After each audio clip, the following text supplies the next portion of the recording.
All right. We are live. Welcome to the Iron Lords podcast, episode number 28. And it's another glorious Sunday, and we are back at the round table on the Lord's Day. I'm very excited about our special guest, so we're going to get right into it. I want to introduce a Lord who I consider a young phenom based on his fast and meteoric rise in these YouTube gaming streets. He always provides high quality content in a clear, concise, and balanced manner, yet is never afraid to ruffle a few feathers with his brutal honesty. Falsely accused as a traitor to a specific platform, this Lord continues to shine with the support from real gamers, his great indie reviews, and his undeniable passion for video games. Introducing Mr. Soft Serve himself, the host of the Xbox 2 podcast, one of the top 5 dead or alive content creators already, and the man with the million sitting on the achievement iron throne, my man, Lord Rand al Thor. How are we doing, sir? That has to be the best intro I've ever heard for myself. Lord Rand, wow, that's amazing. Baby. Thanks for having me on. You know what? I know it's the Lord's Day, but it's also my day because today's my birthday. Oh, happy birthday! Let's bend the knee. There we go. Everyone's bending the knee, the Lord. Yeah, man. We got to show you respect, man. We love what you're doing out here. And when you're at the round table, we consider you a Lord at what you do. So when you're in the realm of the Lords, we have to show that proper respect. So it's a pleasure to have you. Well, it's a pleasure to be on. I've always wanted to come on your guys' show because I think you guys have had like Tim Dog on, Yes. and a couple other people. I like how you like you said, everybody's a lord in their domain, and I find that to be incredibly cool. Thank you, much appreciated. And of course, we have the usual suspects at the round table. My co-host with the co-most, my brother from another mother, and the howl of the young wolf, my man, Lord Addict. How are we doing, sir? I'm still getting used to that Howl the Young Wolf fiasco stuff. Yeah, definitely getting used to that. Reference. Remember the Young Wolf? Yeah, I know the sword that does the uppercut. Come I know all about I it. thought about that for you, baby. How's it going? Pretty good, man. They're doing. Can't complain. Tired, but that's every Sunday. So. I hear you, man. I hear you. We get you on that good schedule soon. Football season's coming. And of course, our most technical gaming lord, the solo gamer who lives for the single player experience, semi-offline PS4 Pro Illuminati, my man, Lord Sovereign. How are we doing, sir? Fantastic, doing great. Dragging my feet a little bit. It was a long night last night, but it's good thing. Good stuff. And I know why. The next Lord coming up will explain. And of course, the excess gamer. Ooh. The Lord who is a man of his convictions and demands nothing less than the premium experience. Ooh. Saw those boxing picks, by the way. Beloved, Lord King, how are we doing, sir? We are doing fantastic. This Sunday is blood in everyone's snow. Mikey Barra, wipe your nose, baby. It was a great night in combat sports.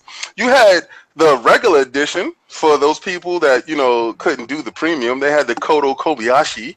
That was fantastic. You even had the free fights on Fox. I hope y'all got it all in. But if you wanted that premium taste, that $100 experience, that Mayweather McGregor, it lived up to everything I thought it would live up to. It was fantastic. Again, you saw a master boxer in his element doing the things that he does. We have laid to rest the superiority. And hopefully we can stop this talk that boxing dead. Don't get Lord Addict started. But it was a fantastic night, and for all those that indulge in that premium experience, much love goes out to you guys. Absolutely. I'm too tired to deal with him right now, so we can just move on. Let's move on. We know this is Lord King's day. He's waited a long time. Him and Mikey Barr went at it. This is his day to shine. I'll let him breathe. combat sports. It was a great night. UFC had something yesterday. Ooh. Shots fired, oh my lord. And of course, it is Lord Cognito here, spreading that gaming realness on the ILP. Not telling you what you want to hear, but what you need to hear. So before we get into what the Lords are playing, we want to first start off with Lord Rand, his video game history, what inspired the Xbox 2, but more importantly, also that quest for the million. I want to know about that game score stuff. So let's start with your video game history. What was the first systems you started? We know you're kind of an Xbox guy, but was Xbox the first system video game console that you owned? No. I'm assuming most people that are my age, probably his first system was the NES. At least nice. At least in the memory banks, right? Like I owned an Atari and like ColecoVision, but I don't have any actual memories of those. You know, hold on, Lord Rand, you talking very OG talk. I am. I just don't have any memories of playing the Atari or the ColecoVision. Yeah, I can't remember what that shit looked like. My first memory was I live in Chicago, right? Chicago, Illinois. We had a family cottage. We would go to every year in Wisconsin. One summer we went there, and one of my best friends who lived in Wisconsin, I walked into his room, and he was playing the most beautiful thing I've ever seen, and that game was Mike Tyson's Punch-Out. And I was transfixed, and I needed it. And then I got it. I got the NES for my birthday with the triple pack. You know, Duck Hunt, Mario, Track and Field, and Punch-Out. Nice. And so, I mean, it was essentially Punch-Out, Mike Tyson's Punch-Out, that started my video game love. Like that was the first game I saw on the NES, and I love that game. Nice. That's a great start. So then, from the NES, what did you transition to after that? I was a Sega kid afterwards. I was a Genesis kid. See, I knew Lord Rand. See, I knew me and you had something going. Because I'm a Sega kid too, so I respect that. So now, were you Genesis era? Were you Master System? What era? I was Genesis era. I had a Sega CD, so I played the classics like Night Trap and Sewer Shark, stuff like that. I had the 32X. I had like 100 Genesis games. I was a big Joe Montana football fan. Me and my brother played the Terminator video game. If you remember that, like light he sounds game. like a Channel 5 alum. You're like, now you're getting into Channel 5 alum.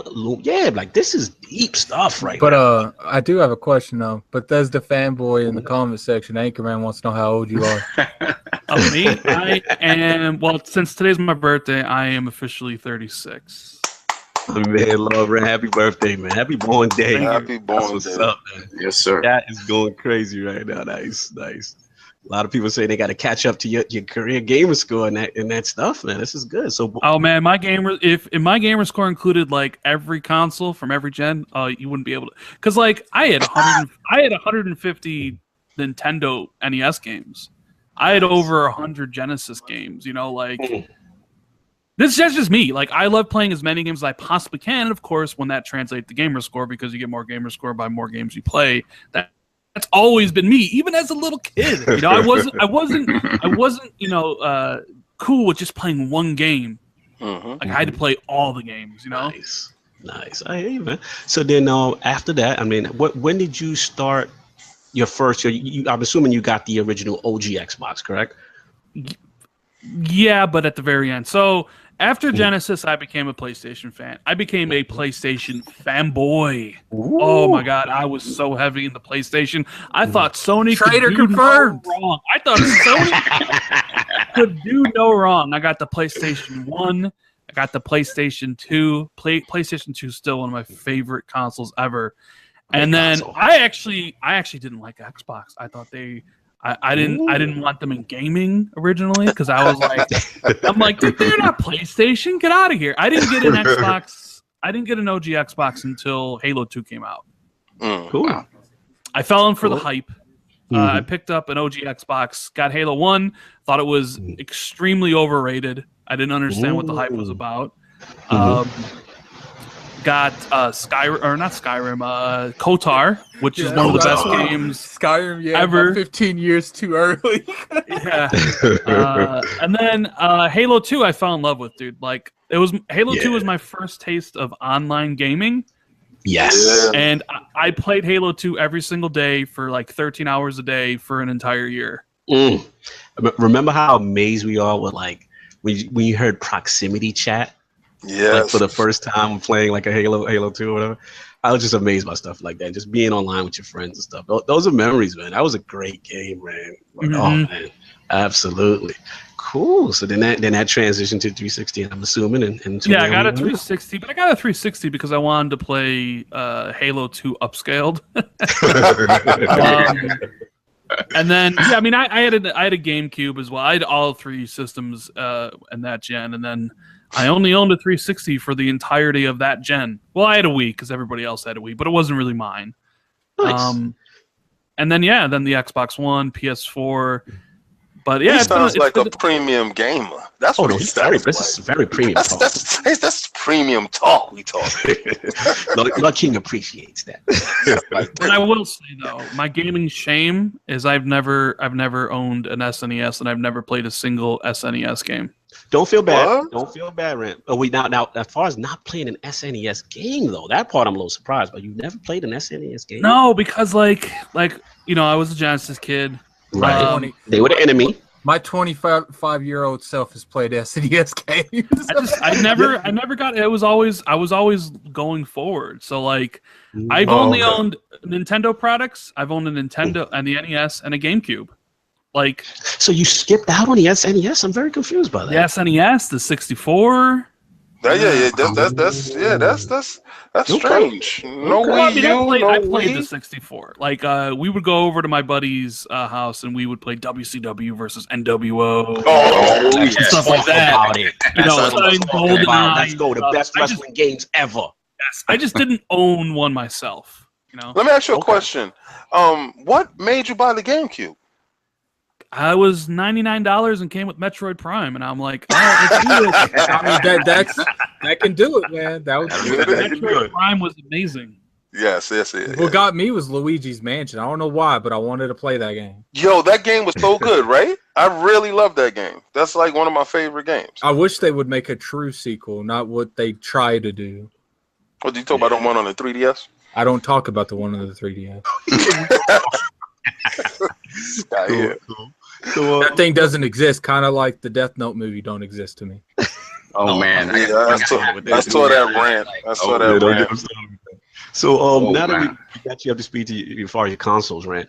Now, when did this whole quest to become the man with the million? When did that start?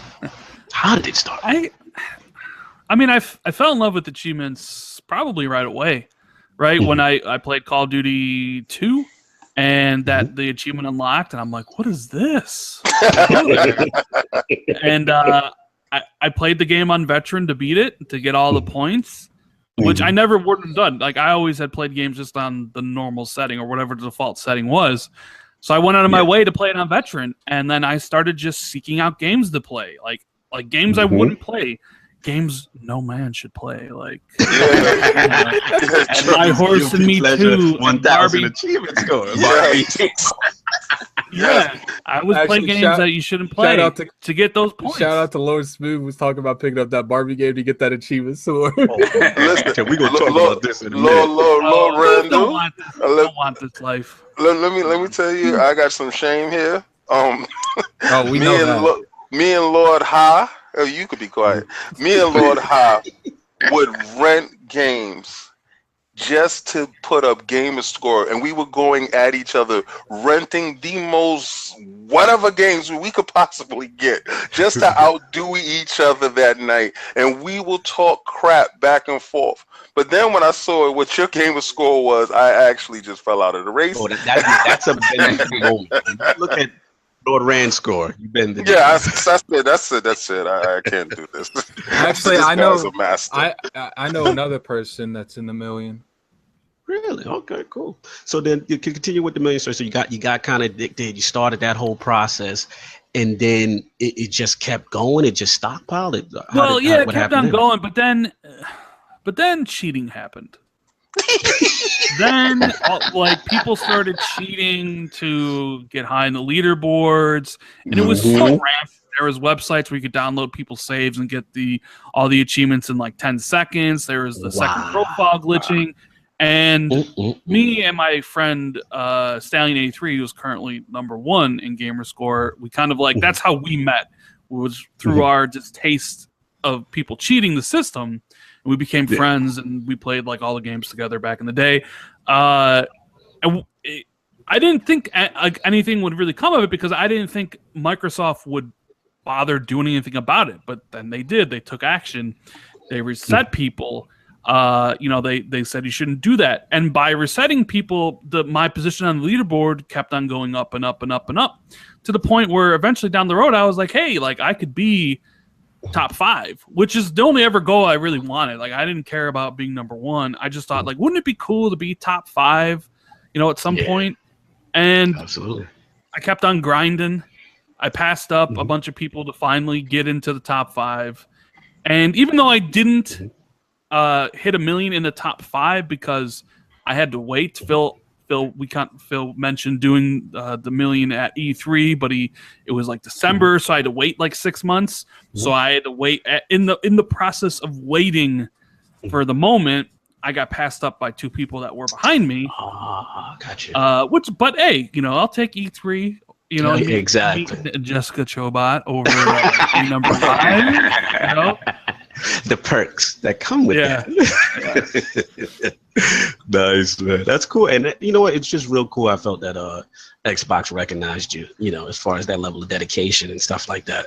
So that's really cool, man. And that definitely Xbox has always been cool with promoting like community members and things like that in a way that Sony doesn't bother with, Absolutely. Yeah, I was gonna ask you that too. I was gonna ask you, how do you feel now that you're, initially you was against them, but now they support you well? That's a beautiful story. Well, the reason I didn't get a PS3 was because, and even though I was waiting, I'm like, oh, let's see what Sony's doing with the PS3. Sony was like, oh, well, our fans will buy anything. That our fans would buy if the system was just a brick and came with no games. Our fans would buy it, and I'm like, "You call me dumb?" Like. And then they're like, "You got to get a second job to afford $600." $600. I'm done. Like, so I'll wait. Like I'm not spending $600. I'm not like I don't like this arrogant Sony who is talking down about their consumers, and I'm like, I'm out of here. I almost had that the same problem with Xbox though around 2012, 2013 though when they were kind of like walking that same. Oh, we got a product for you. It's a 360. We're gonna get into that. We're gonna get into that with poll results. That's cool, man. And last question, real quick. Now I know you are good friends with our friend Lord Jez Gordon and the Xbox 2 podcast. So before I actually ask you about that, wanted to pour out a little, let everyone get their ale out for TXR podcast, which you are a member of, and I was a huge fan of that. But what then started the Xbox 2? Like what was the So what started Xbox 2 was me and Jez would, we would DM quite a bit. And then sometimes we would have these long conversations on Skype, like hours worth, right? And then we were just talking one day, and it was just like, man, nobody would hear these great gaming conversations we would have. And he was like, we should kind of start a podcast. And I'm like, yeah, we should. And that's where it started from. We were like, let's just take these Skype, conversations that we have and just put it on YouTube, and that's how the Xbox 2 started. Nice. Yeah, you guys dropped some great gems in there. Cool insider information. I was in my feelings when you guys shot down me and Lord Addict's August Scorpio rumor, but we had to hold it. You got to get over it. I remember when Addict was like, I started that rumor. I was the one who said that. Someone else also said he started it, but Lords were the first. We won't go into that conversation. It's all good. It's all good. But we appreciate what you do, man, and that's really cool. Yeah, man. So we are going to move on to what the Lords have been playing this week. So let's start with Lord Addict. What have you been playing this week? I've been playing Escapist. As much as I hate to say this, making myself finish Sunset Overdrive. And that's pretty much all. I got to finish Sunset Overdrive this week because Mario Rabbids comes out Tuesday. So does the Record Definitive Edition. Yes, I'm going to replay it. Mm-hmm. Nice. And Lord Sub, what have you been touching this week? I've been playing a little bit of Uncharted Lost Legacy. Going to try to finish that up this coming week, and been playing more Sonic Mania, trying to get through that. So that's pretty much all I've been playing. Lord King, what have you been touching this week? To Lord Addict's delight, I've been playing Halo Wars 2. Wow. And I must say, I love the game, the first one. There's a lot of dramatic changes that they put towards the game, and it enhances the game and makes it a fresh new game. I really like the direction that they went in with it, and I have to say, I got to give it hands down to Lord Act. Thank you so much for telling me to get all the premium content with it, because honestly, seriously, I would have purchased it little by little, and it would have added up to like 3 times the price of the game. $5 individual, or you can just buy them 30 for all of it. Yeah. I'm not ready for you yet as far as challenging you. I understand that you're well versed in these worlds. You won't be ready. You think you'll always be ready. But you said that with Noartu, and I was spanking you like a wild baby. God, here we go. I still beat you. Yeah, you did. By the skin of your teeth. You Conor McGregor did. You had early rounds, and then I had to Mayweather you. I'm gonna pass the fear at you, man. It don't matter if you win by inch or a mile. Winning's winning. This is true, but also I played the Madden, Nice. I'm gonna get into that later. But yeah, that's what I gave Attic his respect and played that game. So nice. Yeah, man. I mean, like I said, for me, look, Magneto's just still hashtag kill the backlog. As you know, I'm a huge Destiny fan, and when September comes, all the backlog is going to stop, and Destiny will take my soul once again. But being that we're on this subject of kill the backlog, it's come to my attention through some sources of mine that obviously I'm trying to go for the achievement, Lord Rand. I'm trying to go to win my first achievement month, right? Okay. And it's by the way, he's ahead of you.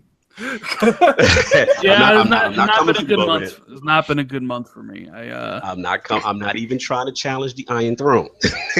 All I want is August. He's just wanting a taste. I just want a taste of how it feels, to have the throne for a month, and then be done with it. But it's come to my attention through some sources that a good friend of the podcast, Lord Megatron, has been sneakily creeping up on my score in these last 4 remaining days. So I thought we were cool on Megatron, but now I have to get into action against you. We got 4 days, and I got about a 600 gamer score lead. So may the best man win, but now I have to implement tactics. I'll leave it at that. But that's pretty much it. So we're gonna get into real quick. Before we get into these topics, we'll get into what the poll. So Lord ran last week. We had a big poll, and the poll results are in. The people have spoken to the Xbox regime and leadership question. Whose model and vision for Xbox do we prefer the most? The choices were A, the calm, long-term vision and services approach of Phil Spencer.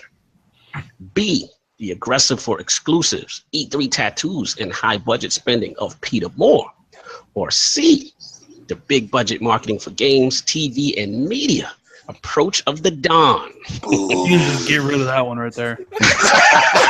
It's funny you should also include also destroy Xbox. You know what's so funny, Laura, is that Seamus Blackley commented on this poll, and he says in capital letters, "Poor Don," when he saw the result. So the winner at 52% strong in one of the most controversial ILP polls ever, the chat was lit, is Xbox only begotten son, our Lord and Savior, Phil Spencer. It was close, y'all. It was close because Peter Moore finished at second at raised. It was 45%. A lot of the 360 era guys were hitting this poll. I mean, people were getting into arguments on the ILP Twitter with each other about Peter Moore versus Phil. It was hot and heavy. And finishing third place with a whopping 4%. Let's get It's nice to see. I mean, I'm just disappointed in the 4%, man. Yeah, who name and shame. Who voted for Don Matrick? Name and I think I'm gonna call out. I'm gonna call out Kid Smooth because I think he's the only Don Matrick fan I think that Really? No. Kid Smooth. I love him, but I don't know if he actually voted. But I know we've had Kid on the show before, and he's a big Matrick fan. Well, I think we had like a discussion about whose era did he like better, and I know he did say it. So I'm gonna assume one of those votes was Kid. That's just me assuming, though. I mean, Peter Moore was something special, man. Like that man could sell anything. Like Don Matrick always to me just was like a used car salesman. Yes. Got this car, I want this, but like Peter Moore was a consummate professional. I always enjoyed his presentations. And then I think he's more of a showman than Phil is. Yes. Remember those E3s, Lord Rand? Remember the tattoos? And he's just so aggressive and full of energy. And I do miss him. And this is no disrespect to Phil. You know what I'm saying? Because listen, we all know Phil, what the hand Phil was dealt. And what he's done to transform this thing is remarkable. And I actually think, in Phil's defense, no one's probably had that much adversity at the start of a job, so I gotta give that to Phil. I mean, at first I was in my feelings because I am a Peter Moore guy, but look, the people spoke, man, and Phil's the champ, so we got to give it up to Phil right now. This is his day. Phil, if you're listening, Phil was dealt a low payer going against a full house. Absolutely. But to those 4% who voted for Don, remember that's when we told Xbox One owners to buy a 360 if you want to get online. But anyway, thanks to all 300 plus who participated in the poll. So we're going to get right into these topics. So, Lord Addict, you want to talk about maybe Xbox Fear the List Part 2? What you got for the round table? Well, there's this list that I know Rand has Lord Rand made a video on this list that's been surfing around, and the list is kind of like bizarre, and I don't know why anyone would believe this thing exists. It has I think it's 6 on both years, isn't it, Rand? 6 both years.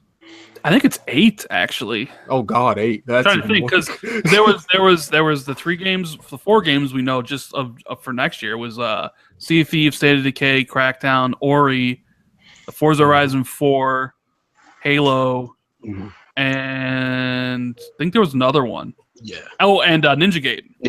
So there was like 8 for both years. I'm trying to find a picture of it right now. I actually have a picture of it. Here, share the screen. Share the screen. Actually, but I mean, when it comes to this list, it's like, look, like I feel like whoever made this list, like they try to go into that. Oh, I'm in a press conference. I'm in a secret top meeting press conference at Gamescom, and somehow no one saw me record this with my phone. So, when it comes down to it, it's like, look, like, people are going to obviously come up with some logical stuff that they want people to think is logical. But at the end of the day, they're just taking advantage of people wanting, news when it comes to exclusive wise. Like, and don't get me not to cut you, look at it. Anchorman's in the chat. He said, "Is this Fear the List Part 2, Lord King? What's up?" No, listen, I saw the list, and the reason that first Fear the List came out was because I thought there was a logical step for Sony to do what they was going to do, and they didn't have to do it because Microsoft didn't push their hand. Cool hand, Phil there again, and in control, and he keeps these guys in place by playing his hands silently. This list, I don't know, it's plausible. I looked at it, but the one thing that stood out to me as a red flag was Ninja Gaiden. I was like, oh, shut up. Once I saw that, I was like, shut up. Magneto, click on my icon down there. I'm screen sharing. All right. Yeah, I'm seeing it. I got you. But I mean, it's got Sea of Thieves in March 16th, which I do think some of these release dates could be plausible. Like, maybe not towards the end because, first off, we have no clue what's coming out in October. I don't think it's Ninja Gaiden, that's for sure. I don't think Halo would come out in November. And then, like, when you look down here, the December 6th, 2019 with Dead Rising, like, first off, like, I don't think they would word it like that. Okay, I don't think they're going to put 5 in the name like that, but that I digress. Just because Dead Rising 4 came out in December does not mean every Dead Rising's come out in December. So that's a fail. I think they should have learned their lesson from that. Don't ever do that again. Yeah. Dark Tide is supposed to come out in September the 20th. I have no clue what that is. And then you got your Forza Horizon 7. We know that's or they are right. Well, those are logical. Yeah. Right? So, no, I mean, those are every year. So. Crackdown, State of Decay, Sea of Thieves. I could see those release dates around that time, or he's not coming out next year. Yeah, that's for sure. The one thing is like they don't like. It's another thing is like they have like set release dates for games 2 years away. Yes, like that's the giveaway. And it reads like fan fiction. It's like this would be a perfect list for people being like, "Oh man, they're bringing back Crimson Skies. Oh, Ninja Gaiden title like." Whoever did this just took the MCU template for releasing movies. That's what I think. It's like the Marvel Cinematic Universe. It does. This looks exactly how they would make their presentation showing what's coming out next year. Yeah, I was just like, no. But I mean, look. Like Lord Attic said, Ori's 2019. Right. My gut feeling, this is what my gut tells me. So this is not any insider information. I think Crackdown gets delayed till holiday next year. I said that. God, no. But let me ask you this question though. If that is the case, can they survive that blow? If you say Holly, you talking November? What do you think? Yeah, maybe like September, October. Like my kind of thought process is the thing people want to see is a thing they aren't showing to anybody ever. Like the cloud destruction. When have we seen that? We haven't seen it. So it's the thing that they're hanging their hat on to that. So unless they have some special event next year to show it off before the game comes out, I think they'll quietly just say they'll need more time. They'll show it off at E3 and then have it like reemerge at E3 and they show off this awesome destruction trailer to get everybody hyped. And then, it comes out in October. I think what you'll get is Sea of Thieves because they already have 2 games scheduled to come out before E3. Sea of Thieves and State of Decay 2. I'm not sure they want to also throw Crackdown in there at the same time because next year's pack, you got Far Cry 5 at the end of February. You got The Crew 2. You have Red Dead Redemption 2. Yeah, they need to stay far away from that. Far away from that. Mm-hmm. So Microsoft, they need Sea of Thieves has to be a success, and it needs the proper breathing room. It needs the proper release date. State of Decay 2, the June release date seems plausible, just from the fact that I think State of Decay 1 came out in June. I hope that's not true, though. I'm not going to lie, because if I do decide to go to E3 next year, I'm going to be very upset if I'm at E3 why they're doing this. State of Decay fan to wait that long would suck. It's not even that. Like, imagine if, I know you guys are going to E3 next year, but, if I go, I'm going to be heated if I'm at E3 and State of Decay playing. I will. I remember when the first year I went to E3, they were like, Halo Wars 2's betas right now. I'm like, this is ridiculous. Well, if it's Play Anywhere, it'll work out because you can take your laptop and get busy. Mm-hmm. I ain't about that. I am. I'm about that. But I mean, Forza Horizon 4, that seems plausible if they make a Forza next year, which they should. I don't know because I know Playback is making another game. I don't know if that's going to affect Forza's development cycle. It shouldn't, but we've seen a lot of incidents where Microsoft likes their developers working on one game only. So I don't know how that's going. I'm assuming a Forza is coming out next year. I will say though, I really, really hope the Ninja Gaiden thing does happen because I feel like that is a really good diverse title that the Xbox library needs. Listen, I don't know that it'll be Ninja Gaiden. Yeah, I don't know that it'll be Ninja Gaiden, but just thinking about Team Ninja in general, we haven't seen Neo come over. We haven't heard any talk about it. A Neo Definitive Edition on the X sounds fantastic. I don't know about an October release date, but it's something that we could see come over. I love Ninja Gaiden, but I mean, I think Neo's done great on a PS4. But bringing it over to Xbox, I think it still scratches that itch because it is a faster sort of action game that you'd expect from like a Souls game. It's even faster still than like a Bloodborne. So I think it'd be a perfect fit. I do have a question though. Out of these games that we know is coming out for a fact, you know, year one, obviously, what games there you think is going to be commercial success? I think Ori will be.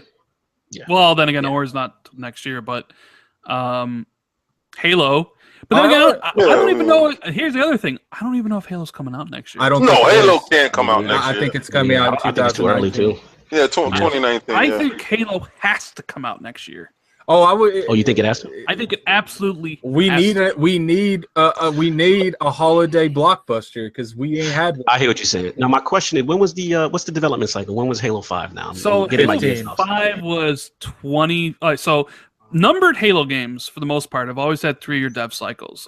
2001 for Halo 1, 2004 for Halo 2, 2007 for Halo 3, 2000. Was it 2010 for Reach or 2009? No, 2009 for ODST, 2010 for Reach, and then Bungie left. It was 2012 for Halo 4, and then 2015 for Halo 5. But I do feel like Halo 6 is an exception because they did go back supposedly and redo a lot of how they were going to do Halo 6. See, I'll take a Reach or ODST in between and wait and let that game come out. Yeah, you know, really done well. They can give you a good backstory. As far as the Reach goes, you know, with Spartan Locke's team, they can give you something like that and give you, you know, a little flushed out origin of their team. You know. Yeah, but you know, when it comes down to it, like this bottom line. That's that's fugazi. That judgment is fugazi. Now let me ask in the chat right now. When do you think he's talking about Anthem? When do we think Anthem falls into 2019? Okay, gotcha. I don't know. They're pretty adamant that's coming out. Yeah, I think it's next year. Everyone's adamant everything's coming out in the year they think it's coming out. Now, your gut, Lord Rand, you think it might hit the 2018? Anthem? What your gut saying? Yeah, my gut says Anthem comes out next year. My gut says Halo comes out next year. Because, like, when you think about it, if Halo doesn't, and that means Halo's 2019, does that mean Gears 5 is 2020? Yeah, because they're not going to launch Halo and Gears in the same year. Yeah. So it's like, if Halo is 2019, that pushes a lot of their stuff back. Microsoft needs, like, this holiday is bare for exclusives. As much as I hate to say it, we need a Halo right now. I know people get like down on Halo, but Halo is still Microsoft's biggest franchise. It's still going to sell millions. I think it needs to come out next holiday, unless they aren't going to be ready and it's 2019 and they slowly move Crackdown 3 to be that holiday game, like I mentioned. I think that's what's going to happen. You know why Halo's their biggest franchise? It's how they make that I'm done. Yeah, I mean, it's gonna be interesting because that would mean, based on what Lauren's saying, you got Halo, Anthem, and Crackdown. Here's the big thing. Let's theoretically say that they don't show Crackdown until E3, and it looks completely different than we've seen so far. And the multiplayer's shown, it runs flawless, exactly how they've promised it to us. Would that redeem what's been going on with that title? Because I do feel like you delay a game a certain amount of time, it loses hype and people stop caring. But if the game they finally release is of high quality, it doesn't matter when it comes out, except for November. I don't see it coming out. It doesn't belong there, and to be honest, Halo doesn't belong there anymore either. It just doesn't. Like Lord Rand said, if they show the destructibility that we are craving and we want to see, and they present it better, I don't care how long it takes, the hype will be deafening, because then you will see it'll be justified.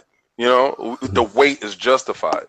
Right. If they show the same thing that they've been showing, then the wait ain't justified and the game won't sell. So just like Lord Rand said, if they show what we're asking for, and I believe so, and I don't believe Halo comes out next year. I believe Crackdown takes that spot. Yeah, I think next year. See, but I'm with Lord Fastback in the chat. I mean, I know what you guys are saying, and Halo's that hammer, right? Halo comes with the hammer, knocks them out. But if they're marketing Anthem, I don't think it's a good idea to necessarily put both of those out in the same year. That's what I'm saying. Put Halo 5 day and date to PlayStation 5. Oh my god. Mm-hmm. No, I'm saying I'm gonna share you. But shout out to over 50 in the chat, y'all. Please hit that like button. You said that which game like needs to be a success, right? Like I think the game looking at that list that absolutely 100% needs to be an unequivocal success is Sea of Thieves. Yeah, to be honest with you guys, like I do think the biggest thing hurting that game is that NDA. Like I really think that's hurting it more than it's protecting it. Because you know, I can't really say a whole lot when it comes to that game, and I enjoy it like thoroughly when I play. It's one of those things that obviously all of us here in this chat, you know, we've gone to the round table, we've gone to E3, most of the touched or at least played it in some capacity, and you know, from what I've seen, I'm like, this game could be something. And the problem right now is the messaging, in my opinion, no one knows kind of like exactly what you do, but it's one of those things that it's like when you get your hands on it, you're like, okay, you know what I mean? So I think it's going to be one of those things that when it does come out, people will quote unquote get it, but you know, they have to knock it out the park. They can't mess around with it. So I guess I'm not too upset with them with that. I'm all on the side of them taking their time, getting all the components and the aspects right. So this thing is a finished product. You know, I do want to point out a comment. Someone said, Michael said, have Anthem exclusive to Xbox. I don't think that would ever happen,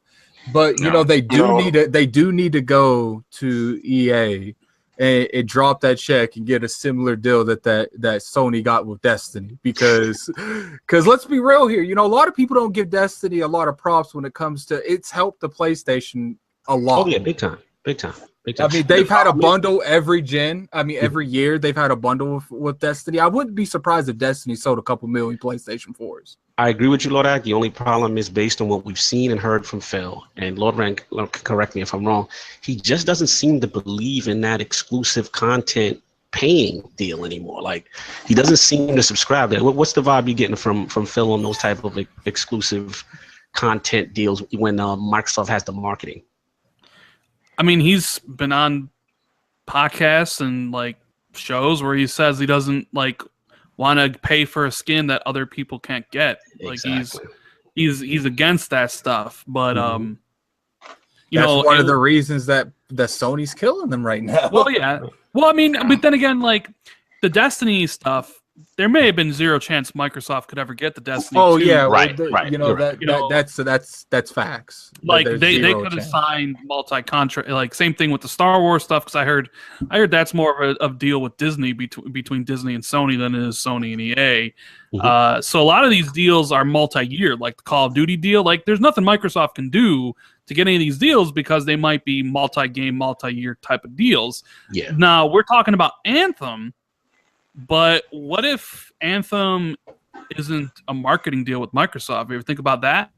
Talk to me. What if you're just assuming that it is because Microsoft put it on their stage? From what I was told, the deal only pertained to E3. Microsoft dropped a buttload of cash to debut the game on their stage.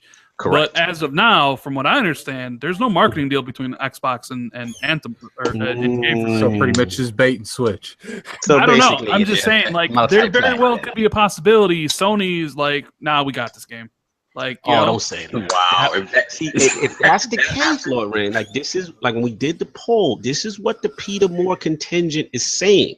Like, they're like, look, why are you not aggressive? These guys are coming at your neck with these exclusive marketing deals, and like, you've got to do something. I don't even think it would be so bad if they had exclusives dropping at the time either. That's like the icing on the cake. It's like, you know, you've been real lackluster this year when it comes to, you know, exclusive content on your console. But then on top of that, the big blockbusters coming out this year also is in the competition being marketed by them. Right. This is interesting. And marketing deals done right can be just as effective as having an exclusive. I agree to some level. I mean, because the casuals don't generally know. We even forgot, like, Sony has Red Dead Redemption 2 next year lined up. They have Far Cry 5, which is also beginning of next year. Like, Sony is throwing around their weight. They are market leader. A lot of these companies are going to want to naturally advertise with Sony, you know? because they're number one. A lot of people only want, like, well, if I'm going to market with someone, I'm marketing with the market leader, right? Facts. So Sony gets like the cherry pick, you know, and they didn't really have any big time exclusives this holiday. So they're like, yeah, we know Microsoft's got the X, but we'll lock down Destiny 2, we'll lock down COD, we'll lock down what else they got this holiday? Well, it was Red Dead 2, but Red Dead 2 moved. But so now next Battlefront spring, well, they got Battlefront. So, but then like you look at next spring, they're hitting you with Far Cry 5, which is going to be huge. They're hitting you with Red Dead 2, which is huge. Then they're going to hit you with God of War in March. Kratos is possibly coming. Spider-Man at some point as well. Like Sony's going to be all over the two. Days gone. Absolutely. You know? Oh yeah, facts. And see, what's breaking my heart, Lord Rand, is that if what you're saying, I really hope what you're saying is not true, but even though there's a very strong chance it could be, that if that Anthem deal was just to show it on the Microsoft stage and there's no marketing, that's a problem. That is a problem. Oh, how do you not spend money on actual deals and you spend money to get it on your stage for 2 minutes? I don't get that. Yeah, what does that serve? Like, what purpose does it serve? You're not fooling anyone. And you know what's sad too? The biggest part, it would have been more of an impact if it wasn't even shown at EA's conference. Yep. But I digress. We have beaten this to death, but needless to say, Fear the List Part 2 is a bit fake. But hold on. Kyle in the comment section said I spoke with Aaron at EA and I can confirm they have a marketing deal with Microsoft. Oh, thank you, Lord Kyle. Thank you. Our Lord and Savior. Thank you for giving us some hope. We would hope that is the case. So I appreciate that, Lord Cal, coming down. Tick's finest, coming down and giving us some info.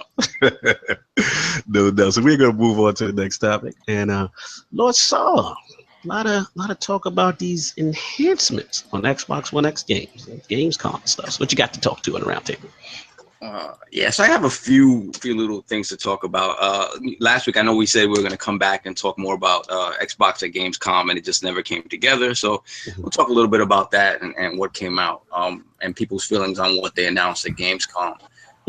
So honestly, from my perspective, I expected a little bit more. I know Gamescom hasn't traditionally been a show where they show a lot of stuff, but I thought with the delay of Crackdown, we were going to get just a little more info, maybe a few more big surprises. And I actually expected a tried and true conference, which is not what we got. We got this, sit down thing, which was kind of, a little treehouse type thing. And it just, I don't know. I wasn't very fond of it because it just felt very sort of rehearsed and not, kind of disingenuous. You had the one guy like hooting, hollering in the back at the end of every trailer, which was in the trailers were regurgitated E3 trailers. So I just didn't think that it didn't come off very well. In terms of stuff they announced, honestly, the most exciting stuff to me was just finally that the X1X pre-orders are going up. The Scorpio edition, obviously, which we had seen beforehand, I thought was interesting. But in terms of actual announcements, it was kind of underwhelming.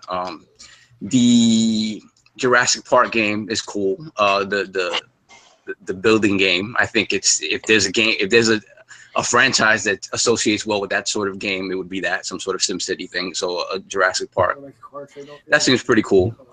But again, not necessarily for me. The Record Definitive Edition. You better watch your words. Yeah, I know. Young Lord Adam, you stupid. Well, I bought Record day one. I'm ready for the definitive edition. I'm ready to actually complete the game. Now you lost me. Now you lost me. You didn't even complete the game. You have no right to talk about it. Oh, no. I was not finishing that barren wasteland of a game. Wait, time out. Whoa, wait a second. Time out. Plenty of barren wasteland. Time out. You can't be bagging on that game because I really love that game. That's fine. No, I love aspects of that game. Look, I can say whatever I want. I bought it day one, so I can say. You can say what you want. Just because you put that money up, don't mean you put the time and beat the game. Oh, I play time. I guess you play money. I play games. I don't know, man. I don't know. Continue, Lord. My 500 plus backlog says otherwise. I play games. Young boy shot. Bang, bang. Yes, sir. Bang, Not the way bang. you talking. There's only one premium experience Lord on this podcast. All right, let's just get that. There we go. Tell them we come in many shapes and sizes. There we go. So anyway,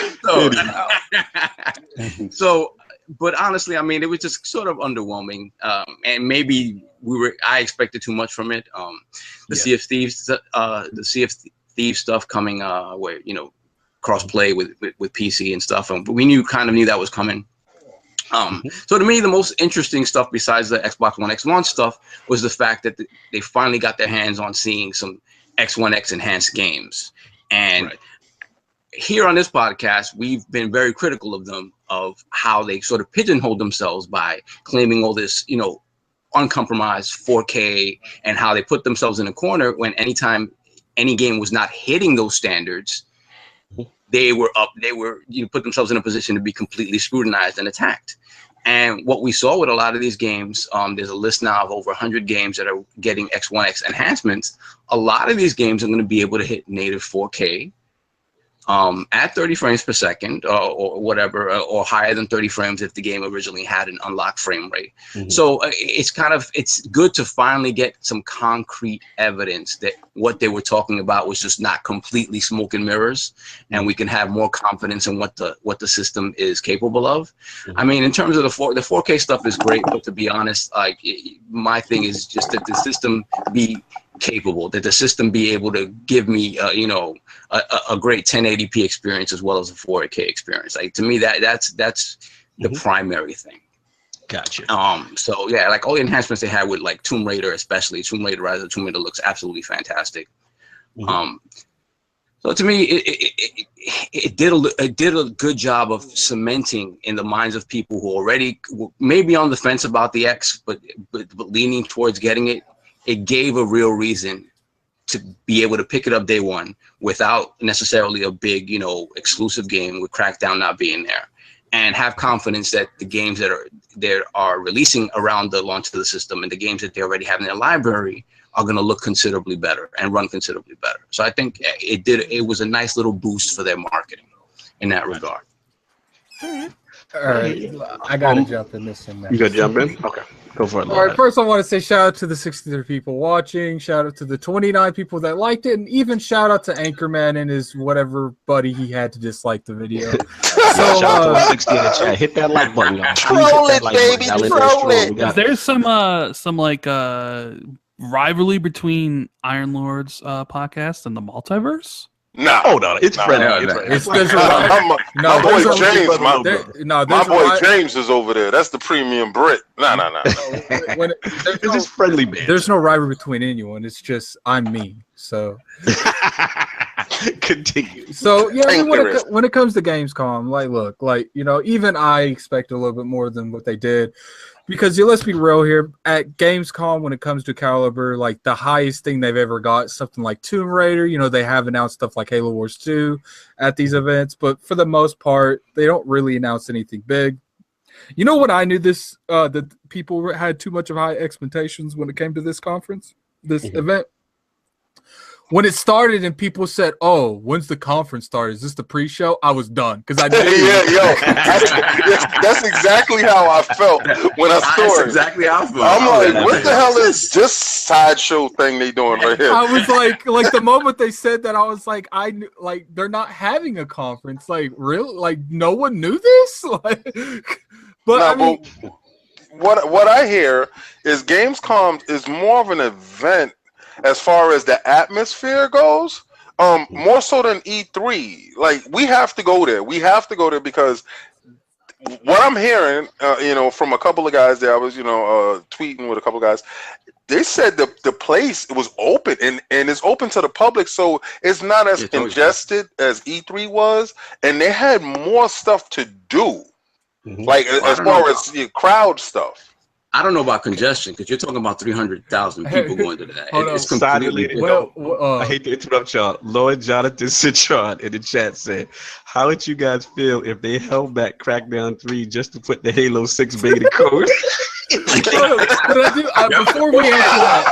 we answer that, I do want to say that, Will Sink said, well, games called Also Reveal Fable Legends canceled, Quantum Break didn't perform very well, and Scalebound canceled. So I guess Gamescom has like a really bad vibe to it right now. I mean, so I'm taking all of these subjects, everything we just talked about, like the kind of quote unquote weak showing at Gamescom, and I'm going to relate that back to my choice in last week's poll, which was Peter Moore. And make no mistake, I love Phil. Phil is fantastic, and I think for the future of Xbox, taking in and focusing on services and making Xbox the platform that he wants to make it in the future, I get it, and I think it's fantastic. But like we just said, Sony is not taking the boot off their neck ever. And and to be honest, they could do that because they're so far in the lead, and they don't. Every chance they get to take the conversation away from Xbox, they do it. And I think that's what I liked about Peter Moore. Peter Moore was that showman. Peter Moore is a marketing guy. First and foremost, he's about the big spectacle. Perception. He's all about perception. And he's got that competitive nature, because he even said it when he came from Sega. He was like, I remember that Sony killed my Dreamcast. You know what I mean? Like, he had that vendetta. Like, again, there's no disrespect to Phil, because Phil, the thing I like about Phil is he's a gamer, right? And we love him for that. We love that he appreciates things, and the services that he provides, for gaming has been great. The preview program, Game Pass, EA Access, all this stuff has been great. It's just like, just from an aggressive, competitive standpoint, sometimes I kind of dislike when he's kind of like, hey, we like everyone, and hey, I'm gonna play like this. But I think he has to play this passive role until he gets the upper hand. If he's playing from if he's playing from the Art of War game, a long-term game. He's playing the Art of War. He's taking pieces off the board, and he's right now. This November, when the Xbox becomes the most powerful console, I think you're gonna start seeing an aggressive tone from Phil, and it's gonna be an aggressive tone in the sense that you're gonna start seeing those games that he was talking about that's coming, and the way they're gonna be marketed towards the power. Whatever we have an advantage of is going to be pushed. It's like I said. This is the thing, though. This is the thing, though. If a week before the Xbox One X launches at Paris Games Week, Sony says, in March we're going to talk about the next step in PlayStation hardware. Just says that. Then what? And this is what makes the conversation. What's funny? If they said something like that, and then it was like the PlayStation VR 2, and they just did like a fog of mirrors to keep people. They did it at Gamescom. We talked about this last night on the RGM podcast. Shout out to Lady Bella for having us on there. But we talked about it last night, where they came out and said, "Oh, we have something to announce." It was covered up. It was all hidden. And everybody's like, "Oh, what is it? PlayStation 5, PSVR 2? I mean, the speculation was all across the board. And at the end of the day, it was just a Gran Turismo console. But for a day and a half, you had people speculating. You had the narrative. You had the narrative. And then, Xbox isn't willing to do that. I've said from the start that, my personal opinion, I think people say, oh, the X was made for the hardcore. It was made for the hardcore, but I think secretly it was made to get rid of that power, absolutely. Narrative. And people are like, oh, they're not getting rid of the power narrative for the X. They're getting rid of it to free the S from the PS4, because when the X is the strongest console, they can't promote the PS4 as the strongest console anymore. And that's what's going to sell the most. So they're trying to push more S's. So, the X is like that person, like the bigger brother that comes in between the younger brother with the bully. They're like, no, you ain't coming up in here like that. So, they're trying to push more S's because it's hard to promote the second strongest console over the third strongest console. So, they took that narrative completely off the table. I see. Lord Rand, we got to get you in there. You've been quiet. I need your opinion on these. First, the Xbox One X enhanced game situation, and then also the Gamescom showing. I know you had like a video about that as well. Well, yeah. So the Xbox One enhanced game stuff is what I've been waiting to see, how well they'll perform. And I feel Digital Foundry is doing a better job marketing Xbox One X than Microsoft is. I agree. I theorized in my video, it's because Microsoft doesn't want to do any direct comparisons right now. Maybe because any comparison between the X and the S will automatically make the S look like a terrible system, and it's still a system that they have to sell to people. So Correct. You are intentionally, like, even though, you're propping up the X by saying, look how much better it is, you're also damaging the other system that you have because you're saying this new system is fire. Look at this, but then at the same time, just by the comparison, you're saying, look how crap our other system. It's like this system. We have a system for you. It's called like the Xbox One S. It's like this system is fire, and it's like the S is on fire. And like, no, we don't care about that one. This one's fire. Yeah, cannibalize the market. Yeah. So I think they're trying to find a good balance there, right? Because they don't want to bury the S beneath the power of the X. So I'm excited. Like, I watched the Digital Foundry vid. Like, you could tell Richard and them were really impressed by what they saw with the system. And that comes through, and it makes someone like me who doesn't know much about tech and stuff like that, that makes me even more excited for the system, and I want to see more, like, about, other games. Like, Tomb Raider, great, like, but that's a 2-year-old game, right? It's a game from 2015. Who really cares? I want to know about a game that came out this year. I want to know about the games that are coming out this year, and then what it'll do for my future games. Like, that's what I want. And as far as Gamescom goes, that presentation wouldn't have existed if they didn't need to push pre-orders. That live, like, if pre-orders went live at E3, or if they went live at some place sometime else, they wouldn't have even bothered doing that. They wouldn't have even done it. They would have just completely skipped it, because that entire presentation was just a waste of time. It only served one purpose, and that purpose was to watch the show and get people kind of excited and hyped for the X. And I mean, it's works. the next best 100%. It works. I agree. Yeah, I agree. It's the next best alternative to, like, if you can't get your pre-orders ready at E3, it's like, well, when is the next best logical thing to do? And it's like, well, Gamescom. It's like, okay, we'll do it at Gamescom, because it doesn't make really a lot of sense to do it at any other point in time, right? So they was like, the idea was, we're going to do it for pre-orders and come up with an hour and a half worth of stuff. And you could tell they had nothing like to come up with, because we're getting Jurassic Park and we're getting, someone. Am I the only person that's hyped for that game? I'm really hyped for that game. You and Lord Zero. I definitely want to play that, but someone says, do you think well, they didn't say, but I'm asking, do you think Death Stranding's coming out by 2019? No. I don't know. I mean, 2020, I think. Yeah, I think that's going to be a launch title for the PS5, you guys. I'm sorry. Like, I think... We'll see. Just to piggyback off of, I want to jump in just to piggyback off what Lord Rand saying. I mean, I'm in totally agreement with him as far as the Xbox One X Enhanced game. I think, honestly, this is the route Microsoft has to take because of the exclusive situation. And I think, ideally, I remember when they made the announcement that the Scorpio would be revealed through Digital Foundry. I thought that was a boss move. And I thought that because they understand that Digital Foundry is in the tongues of the gamers right now, right? We line up to see when there's that comparison video, right? And Microsoft has been on the tail end of that early in the generation. When the Xbox One ports and the PS4, the 1080p, 720, 900p fiascos, right? So I thought that was smart. I also felt like, okay, they're confident in this system. They're getting Richard Ledbetter and these guys to get on it, hands-on, touch this thing and really go at it. So that was the first thing. As far as the second part, as far as what I think is really cool, is that with these enhancements, I also want to see, outside of that list that's being shown, that looks great, the Tomb Raider, all that stuff, I want to see about this quote-unquote natural boost mode for titles that are not on the list, because they should still receive some type of an upgrade. Like a guy like me, I talked about this, we talked about this yesterday on our RGM and Bella's podcast.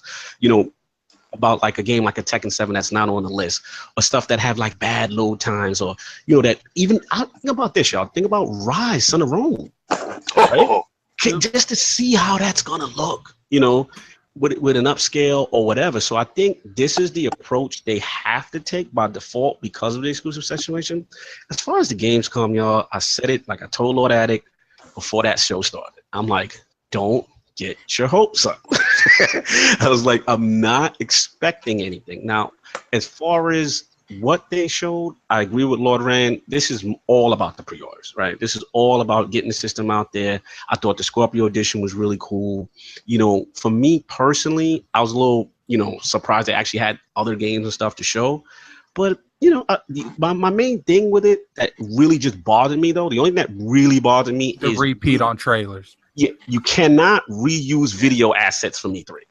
That is a no-no. It's as far as I've said it before. It's like they packed up E3 and was like, "Where you want us to put it? Just hold it, put it on the just throw it over there. Just put it on the plane. We'll use it in a couple months." I appreciate the developer.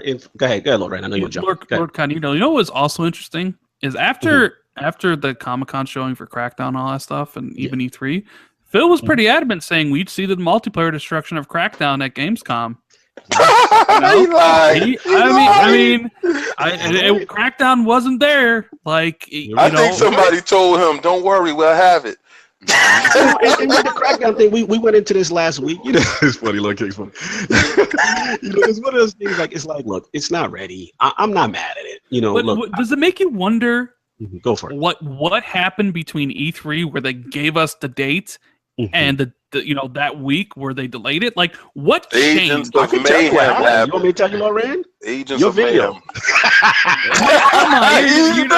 on, no. Why don't sit there and put that on his head? That's not on his head. I had to do it to him. It was a perfect setup.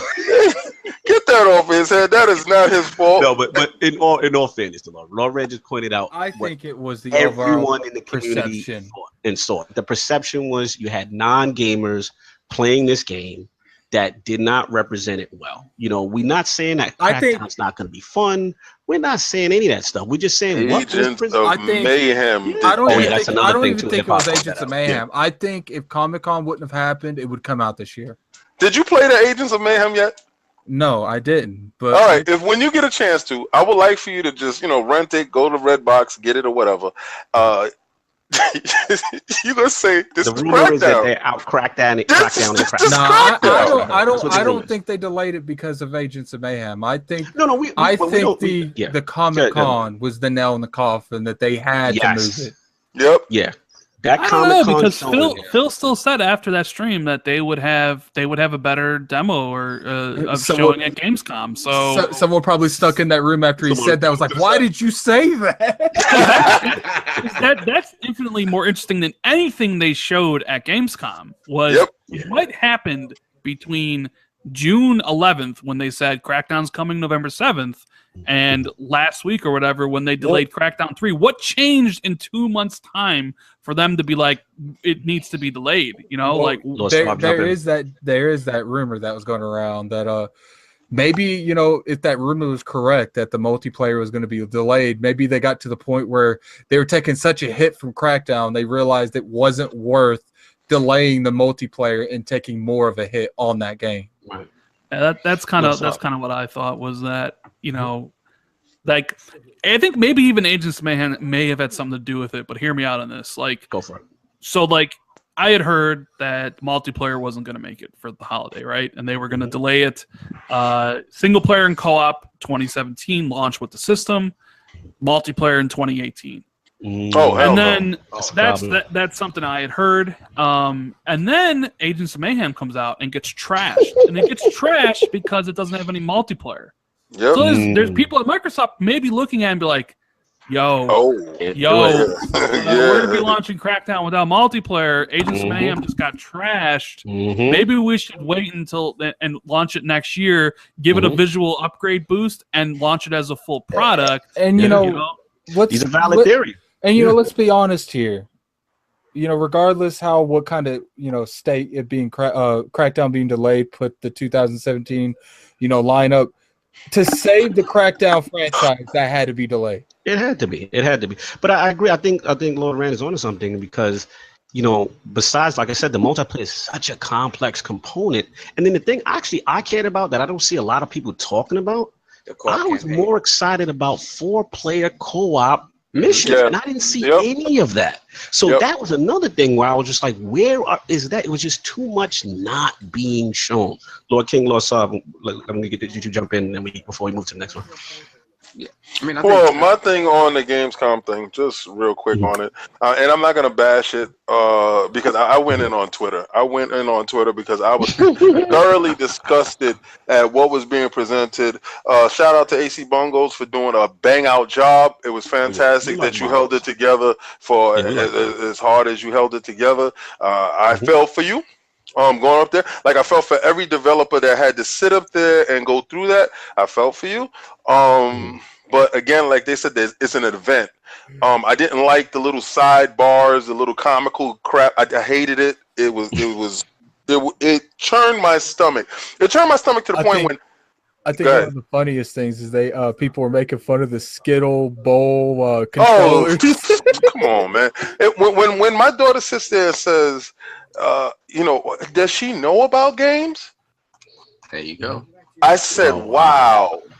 Because the developer from Cuphead was there, and she really wanted to get technical about the game, but she didn't have the outlet to do so, and the questions weren't skewed in a way that she was able to get that across. Right.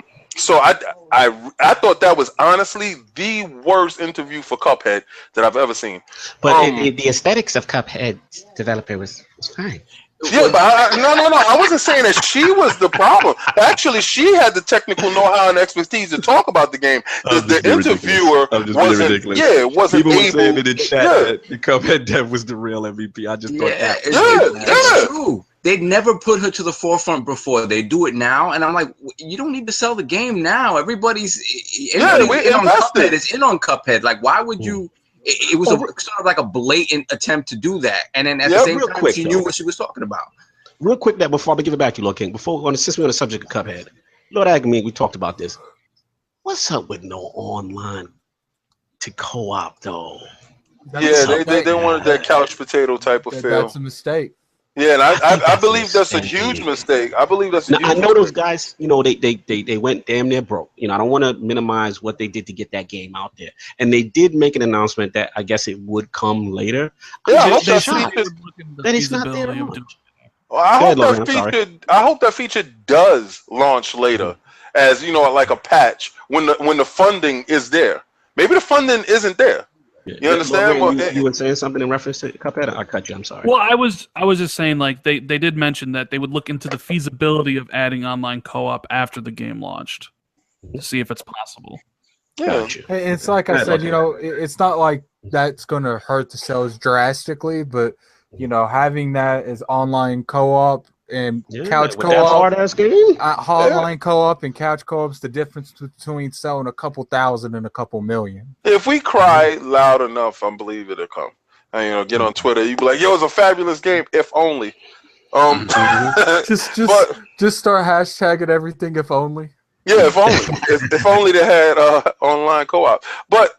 Like I said, I have to go to Gamescom next year, and we're gonna go. Iron Lords will be at Gamescom next year, to get the experience, to feel that, But did it come across well? No, but they did exactly what I thought they was gonna do. Just like I said, they was gonna give you dates, price, everything, all that stuff. You had the price, you had the dates, you're ready to go. Get your pre-orders, get everything. That's it.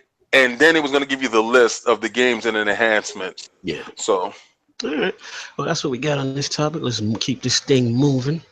So actually, I'm up. So I wanted to bring this to the Lords in the round table. Something near and dear to my heart. Shenmue 3 Andromeda. Yeah. So as Let's Stop knows, and we talked about this briefly on RGM last night. Shout out to RGM Podcast. It's a great podcast. You guys should check it out. Yeah, I mean, Lord Rand, I'm a Sega kid. I grew up with the Master System, did a Genesis, and that last hurrah for me, Lord Rand, was that Dreamcast. I loved me that Dreamcast. And I'll never forget, Lord King and I, Dreamcast, when he showed me, he came over, and I believe you had the Japanese version at the time. Yeah. And you brought that Shenmue to my house. And that thing, you got to keep in mind, people, for all this is OG talk now. For what Shenmue represented, think of a game in this term with Tekken 7's character models for its time, because Virtua Fighter and AM2 was like the game design for fighting polygons and fighting game polygons and graphics, right? In a full open world where you had to go to get a job, you had to work. We didn't speak Japanese, and we didn't know what was going on, and we figured this game looked so beautiful. I'll never forget the opening cinematic with Land D, and he kills your father. And again, Laurent, we're a fan of that kung fu flick era. Yep, right. 5. So not only was the martial arts represented right, the graphics were amazing, and it was really kind of like the first 3D open world for its time. Then you go to shops, you had arcade transition like of Hang On and Space Harrier in like a pseudo arcade in the game where you can play these emulated versions. It was just so many things going on with this game. It was very ambitious. And I'm like, wow, this game is a game changer. And Yu Suzuki, let me just put it for all the record, that's my heart. I'm a Sega kid. That's one of the guys that get me into gaming. You know, the all those games, the Hang-Ons, Outruns, the Shinobis, all of that. Like, that's my history. So when Shenmue obviously was announced on the PlayStation Experience stage at E3, it was very emotional for me. I'm like, okay, they're bringing back something that's near and dear. They got the Kickstarter. I'm like, okay, all right, I see where they're going. Low in my feelings, it wasn't on Xbox, but okay. And this thing has gone dark for a couple of years. And we're like, you know, I speak to my PlayStation brethren. Just shout out to, you know, Lord J. Barry, you know, a lot of my Sony guys. I hit them up, like, what's going on? You know, give me some updates. And lo and behold, the trailer releases last week. And needless to say, those facial animations were an understatement. They were no bueno. Ryo very stiff in the mouth. Where did the millions go? Exactly. And what's funny is I remember the Kickstarter goals, like each million had a goal. We're going to add this, at this. So I'm checking. I'm like, did we not reach the facial animation goal? Did we not hit the magic number, y'all? Like, what's going on out here? So, again, you know, for clarity, you know, I obviously the internet went haywire with it. Shout out to Lord Anchorman. He had one of the funniest tweets going with like Ryo with the same face, and it's like happy, sad, angry. You know, shout out to Lord Anchorman. He know he came for me. He roasted my heart on that one. That was funny. I had to take the L. But you know, the only thing I want to bring to the Lords is that recently an article did come out with Lord Suzuki, my hero, and he was with a Japanese magazine, I believe it was a website, Game Watch and Press, and he basically stating that because the magazine kind of got him like, hey, what's going on with those facial expressions? What's going on with that? Will they change? And then Suzuki pretty much said yes, that the trailer that they didn't put in the facial expressions. And they said until a month ago. Why'd you make the trailer then? Exactly. Don't even, you know, I'm going there too, Lord. Exactly. So he says until a month ago, we had put in the facial animations, but for the moment they've been removed for the trailer, which I thought was strange. Very strange. But I just want to bring this to the Lords. I don't know how much Shenmue affects you guys. I want to start off with Lord Rand because I know he talks Sega. You know, what was your feeling about it? Also, if you have any Shenmue connection at all, and if not, just what's your overall thoughts of this whole thing? And we may have lost Lord Rand. He may have been so depressed. We'll get him back.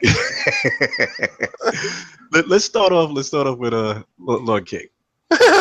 Okay, well, being that I was the one that brought it to you, I presented this beautiful game to you back then, and we were so engrossed with the visuals that we had to figure out how to get a job, what we had to do next, what triggered what. So it was trial and error, and Lord Cognito and I, we labored. It was a labor of love for that game. We labored. Like, I came over, we kept playing, we kept hammering at it until we started figuring out how to get the crane, how to get this job, how to fight this guy, and the QT. That was the QTEs, the first time for QTEs that we ever seen that.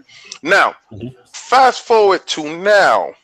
When I saw that trailer, I said, Jesus, this game looks the same way. They didn't upgrade anything. Maybe it's a particle effect someplace. Then I said, they're robbing us. Where's my money at? That's where's my cash going? What's going on here? Somebody's stealing. Somebody's in Cancun on my dollar, and I'm trying to figure out, because that's what Lloyd Kabatsu said. He said that Suzuki was popping bottles off that. they doing it premium style. Somebody's doing it premium style on my dollar, and I'm trying to figure out who did it. Is the facial animation guy still in Bahamas? Give me my face. When the dude kicked him in the head and he spun around and he had the Master Maul face, and he had to look like, I said, give me my money back. I can't get my money back. I swear, they better not release that game with that dude with the Master Maul face. I want my money back. It's complete. It's the same exact game. All they did was up-res it. Give me my money back. It literally looks like a Dreamcast game. I know. Lord Sav, you have a connection to this title. Yes, I do. I mean, just like you guys, I am a Sega kid through and through. Master System, Genesis, and I think even more than you guys. Like, I stuck with the Saturn. I was all in on the Saturn. My 2D fighters, like, I was all in. Oh no, remember, Ben, you was down the same way. That's when I started to betray. That's when I started to. He left. Right, remember, we were still doing Marvel versus Capcom. Nah, I'm gonna get you where you at. Nah, you stepped off the platform. You dipped off. You went left. You was heavy on the Shinden and the PlayStation. And I was playing that. Yeah, we stayed on. We was on Elizabeth Street getting the 16 meg cards and all that other stuff. The RAM cards and all that. Yeah. So we, and to be honest, man, that jump, when we got that Dreamcast, and even before the Shenmue, when we threw on Soul Calibur, and we were playing Soul Calibur, the Japanese version, months before the system launch here, we were just blown away by that system. Like, they did everything right with that system. The only thing is that they released it at a time where it was an awkward in-between sort of generation. Yeah, in-between generations, yeah. And it was going to get steamrolled by what came after it. Yeah. But to be honest, that was one of the greatest systems ever. That Shenmue, like you guys said, it was a revelation. For a lot of people, gameplay-wise, it wasn't anything super special in terms of, actual actions that you did. A lot of people weren't happy with QTEs and whatnot. But the experience that it provided, the sort of real world kind of banality of day-to-day stuff, but it was cool because you never did that in the game. It was like, really, you're gonna let me do this? Like, it's pet a cat. Yeah, exactly. Like, what game would allow you to do that? So it was a little disheartening to see this video again. We talked about it last night. Like, what if this is what it is, and they just want to harken back to the old games? They're like, yeah, this is how it was. So this is what you want, right? Zero facial animation, zero emote, like just nothing. Mannequins. Lord Luke goes in the chat. He said he didn't support the project because the graphics are like PlayStation 2 graphics. Right. So again, I don't know if we need to temper our expectations for what we expect from Shenmue. And I know they even said this at the onset, and I heard a lot of the gaming press talk about this when they first announced it. Temper your expectations for what this is going to be. This is not going to be, the Shenmue 3, / The Witcher 3. Like, you're not getting that level of detail. Don't think you're getting that. And for me, I think with Shenmue, even if you sort of condense the world a little bit and just make the things that you do in the world interesting, allow you to go into like buildings and stuff like that, and kind of create an in-depth experience that way without necessarily having to make it a vast world, I think you have a winner there. As long as the story's tight and everything is tight and it finally closes out, you know, real story. That's what they need to focus on, to give a good experience within what they're able to do. Don't try to stretch too much. Lord Sovereign, is it? Am I asking too much for better character models, though? That's the question. No, and Kings bring that up because the question is, it's almost like, I hate to say this, but it's like, obviously, you know where I got Suzuki-san. You know where I rank him. Is it like an old fighter with a dinosaur? And we've heard rumors during the Shenmue development, like he blew the budget. Like his Shenmue was so crazy and ambitious that he had the friction with Sega because they're like, yo, dogs, your joint is too expensive. You know what I mean? And it was an internal, and that's why I guess it never got completed. So I think he owed dough, and I think those people came back and collected. I think he owed the money. He put out the Kickstarter. He paid off those dudes that was on his neck, and that's how we got these faces. I'm done. Let's get the young wolf. I know he's not a Shenmue guy. He wasn't around for that era, but what did you think when you saw this Chain Lord Addict? The animations are unacceptable, and that's the only comment I have.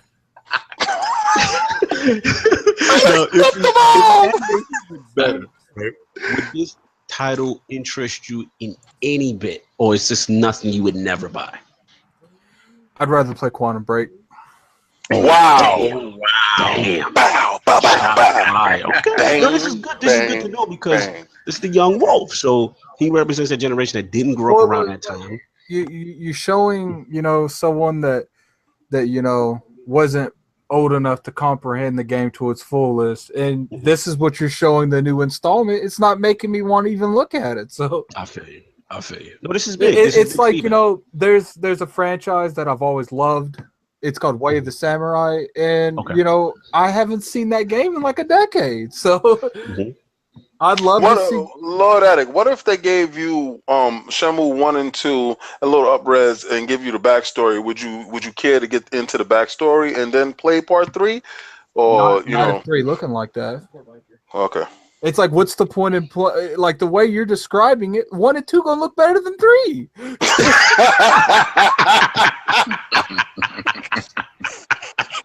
I feel you. I mean, listen. It is what. Listen, I'm such a fanboy for Shenmue that part of me is like, I'm still gonna get it. I'm still gonna mess with it. It's still supposed to look good, but I feel what y'all saying, and it's a shame, you know. When I buy it, it has to come out in the summer heat. You know, when they, you know, when they be like, summer of heat, games are slashing. So when they do the summer of heat prices at the $35.95, that's what I'm in. Other than that face didn't call me, man. They got the Mao face. They got the Master Mao face. I'm done. I had to step out for a little bit, so you'll be back. But we are going to move on. Oh yes, let's go. So, Lord King, you've been getting some football on. Is it? Are we ready? Yes, it's time for some football. Listen, man, Sundays is coming. We're gonna move our time to coincide with, you know, the Lord's Day, football day. But I gotta tell you guys, I played that Madden. Oh man, it is incredible. But let me preface this, guys. You know, EA has been taking this big leap with the Frostbite engine. With Dice's engine. This is their joint, you know. So we all were with the Unreal Engine. The Unreal Engine it did us well. Unreal Engine 2, it was so great. It did so many different things. It was fantastic. But you know, EA said, yo, it's time for us to take this, do this in-house. Let's keep this money in our pocket. Let's, you know, stop paying these royalties to these people. Let's develop our own stuff. And it worked well for the FIFA, you know. And then they said, you know, let's put it for the Need for Speed. Ooh, Speed looked it Ooh, photorealistic. Look at this engine. Battlefield. Mm-hmm. All right. Now, when it got to Battlefield, you said Battlefield is beautiful, but it had a little things going on. You saw a little something. You was like, what's that? You saw, what's that over there? That don't look straight. That looks strange. All right. Then you got to Mass Effects Andromeda. That's right. Powered by the Frostbite engine. What's up with their faces? Why are you walking like that? There's no, something look wrong. Oh, man. This Frostbite engine. This Frostbite engine ain't show no love to Mass Effects. Okay, so I'm playing Madden. My children sitting there and heavily invested in that story mode. The long yard, the long shot. Yo, I'm not gonna front. I'm like, please, he gotta make the team. Yo,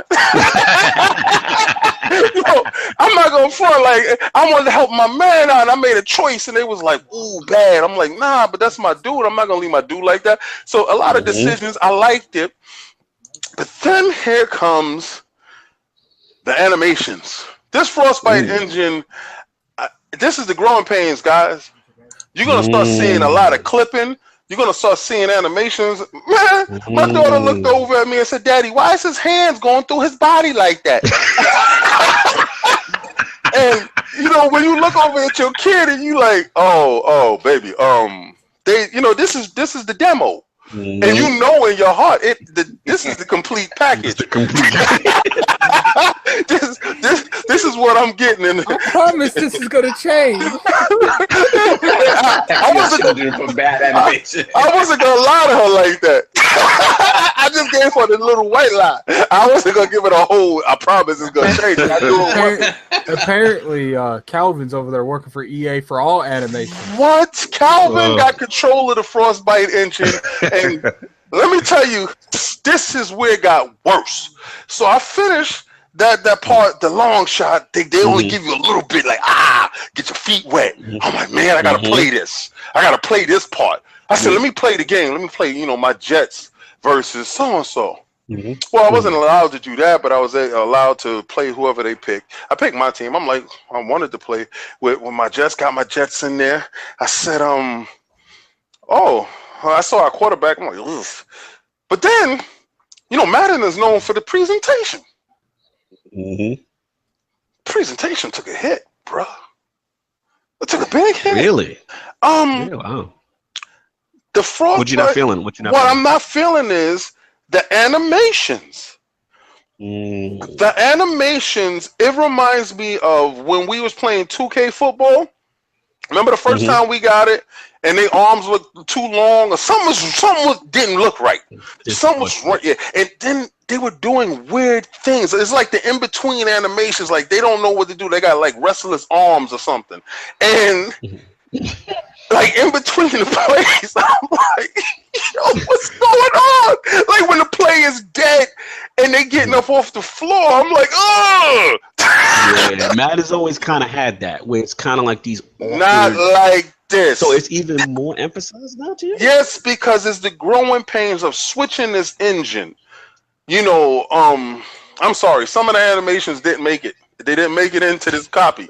Okay. That said, did you play Cleveland Browns so you have a better chance to win? I'm done. We had the early access copy. Listen, I don't care who you play. The animation's the same. I don't care if you play Cleveland. I don't care if you play Patriots. Let me tell you, it wasn't about losing. It got. I said, I don't really care about this part of the game, which is the whole game.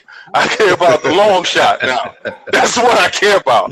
Because the long shot, it seems that this Frostbite engine does everything else really well.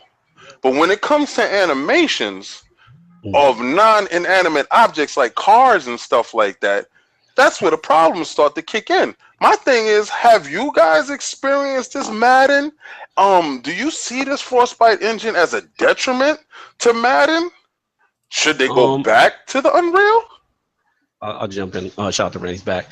But yeah, I just, I'm a Madden head. Obviously, it's one of those things in Madden I get it kind of like every other year. No, I thought the long shot edition was really cool. You know, I played up until the point where they starting to do the show or whatever. I like the emotional choices. It definitely felt like a Telltale game, right? You know, you're doing a little thing. You got your little QTEs in certain parts. You got the emotional decisions with your men and stuff like that. So that's cool. As far as the game, I probably played like 2 games. I get maybe I'm so conditioned to Madden stuff. What I call like Maddenisms. I guess I'm the wrong person to ask because I've always seen that kind of stuff. Buys him every year, plays 3 games, and never touches it again. But not this year because shout out my Tick family. We're doing a big, a franchise. Everybody's in it. You know, Fame's talking that talk, so we got to get at him. You know, everybody's in it. So what's funny is Lord Kanye will be doing that a lot. I remember, like, Channel 5, for some reason you guys be hyping games I never see you play week after it comes out. Yeah, I learned with him. Like, with Mortal Kombat, I will never forget the amount of hype that this game got. And then I like, it wasn't even a week, fam. It was like 3 days. Yeah. Well, the problem with that, that's a whole nother story. There's times when games come out and then you got second game. The Siege. That's all I got to play. I play the Siege. I still play the Siege. Shout out to Anchorman. They got their crew that play. But Siege is a game. You just gotta play with people. You can't. Hey, hold on. Yeah, I challenge the multiverse. Iron Lords podcast versus the multiverse. Rainbow Six Siege. Come at me. Oh, let's do it. Oh, live stream that. Let's do it. But yeah, back to your point. I mean, you know, it looks like Madden to me. Just, you know, some better facial animations here and there. I didn't necessarily notice the detraction of the frostbite, but that's just me. You know, I guess I'm the wrong person to ask. You know what I would tell you to do? I would tell you to go play last year's version and then go right back and play that one. Yeah. It looks shinier. Real quick, not to jump off topic, because I know Lord Rand is back. Rand, you in the building? Yes, sir. I am back. All right. Now, shout out to Lord the premium Brits in the chat. Yes. Who's in the multiverses rapping. The premium Brits in the chat. We're gonna bring it back to Rand. I know you missed a little bit of last topic, and I know you're a Sega kid, so we're gonna bring it back. Shenmue 3 / Andromeda. I went into a diatribe about me and my feelings about, you know, the game, how much it meant to me, and then I went into obviously the facial animations bit. Were you a Shenmue guy? If so, explain. If not, and then also about the current product that you've seen. Your opinions, Lord Rand. So this is where we're gonna differ here because I've never played one of those games. Gasp! Never played a single one, and I think wait till it's my turn to say to comment on this, man. And I think the new one looks like straight trash. Like trash. Those facial, I mean, I really think the original Andromeda that much crap for their facial animations, and oh boy, I hope they're ready to dish it out for Shenmue 3. I really think the original Fable looks better than this game. And Shenmue now, wasn't 3 this a game that Sony trotted out, and like, did Sony not put any money? Like, was this like? This just? I'm confused about the story and the financial backing of this game. Sony did nothing. They literally did nothing. They're not funding it. They're literally just presenting it, and it's a Kickstarter game. Kickstarter. Somebody's running around with this money, Rand. Lord Rand, somebody has got our money, and it's the facial animation guy, and he's in the Bahamas right now drinking Mai Tai. No doubt. So yeah, I mean, it was just a sad thing. And the discussion ran was just that if Lord Suzuki-san, if he's just lost his touch, or it was just, you know, one of those very situations. Well could be. I mean, he's probably in over his head. Look, it's like the same thing with Valve, right? They're never going to make Half-Life 3 because what you think Half-Life 3 should be is never gonna, like, they're never gonna live up to the expectations you have of the game in your head. Right? Oh, you mean like Final Fantasy VII's about to do? Yeah. So like same thing with Shenmue 3. Like I know people are super excited to get it back, but the expectations of that game, what you've dreamt about for all these years, that game that they're gonna put out never had a chance of living up to those expectations. So these are fair assessments. Is it fair Now assessment? even worse because you're gonna look at it and be like, okay, look, I'm back on the Dreamcast, I guess. Now, to Suzuki's defense, I don't know if you caught this article, Rand, that I brought up. He went to a Japanese website, Game Watch Impress, and they kind of got him like, they said that the character animations are still the facial.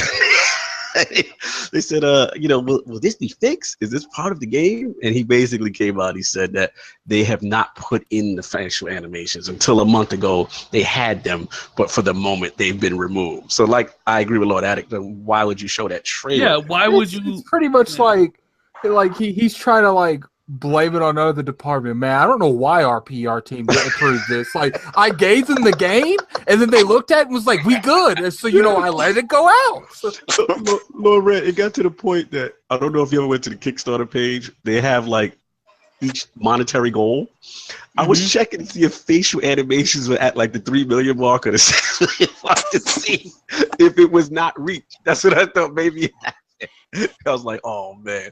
But unfortunately, yeah, this is what he's running with. So your thoughts on that before that this Shenmue topic? I don't want to like crush anybody's dreams here, so I'm just gonna say I have no interest in the game whatsoever. Fair enough. Back to Lord King. Let's finish up this Madden and the challenge between the multiverse. Okay, multiverse. I left that out there. Listen, Third James. Siege. Okay. Sir James, I will gun for you like no other. I will give you the premium bullets in Rainbow Six Siege. Understand this is true. That's it. I ain't got nothing else to say on that Madden unless Lord Rand wants to talk about the animations and then the bad transition from the Frostbite engine. I think the Frostbite engine is hitting its upper limits as far as Mass Effect Andromeda and this Madden. Do I think the teams need another year? I don't think Mass Effect gets that other year, but Madden's coming out next year. Will they iron out these things? I hope so, but I think it's a rough draft this year. I hear Long Shot's a good mode though. Yeah, that's what I was talking about. It was fantastic. Yeah. Long Shot's good. All right, so we're good on that. Let's round this thing up. Why don't you didn't ask me? Oh, I'm sorry, Lord. I apologize, Lord Attic. I forgot about your sports prowess here. My bad. I mean, I know I'm just gonna say pass, but I had to at least say it. Pass it to me because I think I have as much sports prowess as you do. Lord Attic, I apologize. Let me tell you guys a little bit something. Hold on. Let me go on a little rant here. Okay, for those of you who don't know Iron Lords podcast, every individual member and our guest chooses a topic. We have our own little chat that the topic is talked about throughout the week. So, first thing I see is the Mad thing. I was like, well, I ain't going to talk about that. So then the next day I see the Shenmue thing. I was like, well, this podcast is going to suck for me.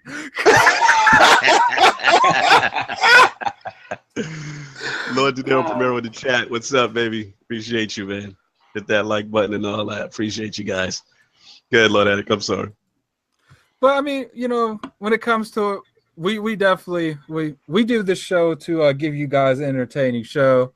They get on to me for saying pass, but like I think it's a comedic thing. Like that your boy your boy Attic go pass on topics he thinks is trash, and I think Madden's trash. So wow. And there you have it. Lord Sava, is there anything you'd like to add to this Madden thing before we move on to the last topic?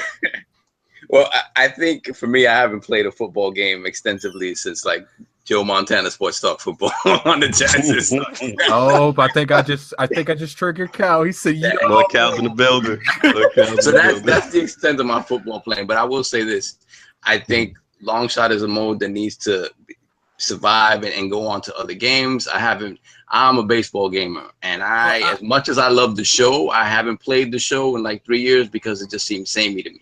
And even Road to the Show, they've made improvements to that to sort of, make you feel like you're bringing up your. Cal, so one second, I'm sorry to interrupt you. Check your Twitter, Cal. No doubt. No doubt. All right, fair enough. So let's get into this final topic. And obviously, Gamescom happened this week, and Bungie had a tremendous presence there, and we had a lot of Destiny 2 info blasts. We had trailers. We had the Dead Zone. Ikora. Oh Lord, you're gonna start trouble already. You're coming for me already.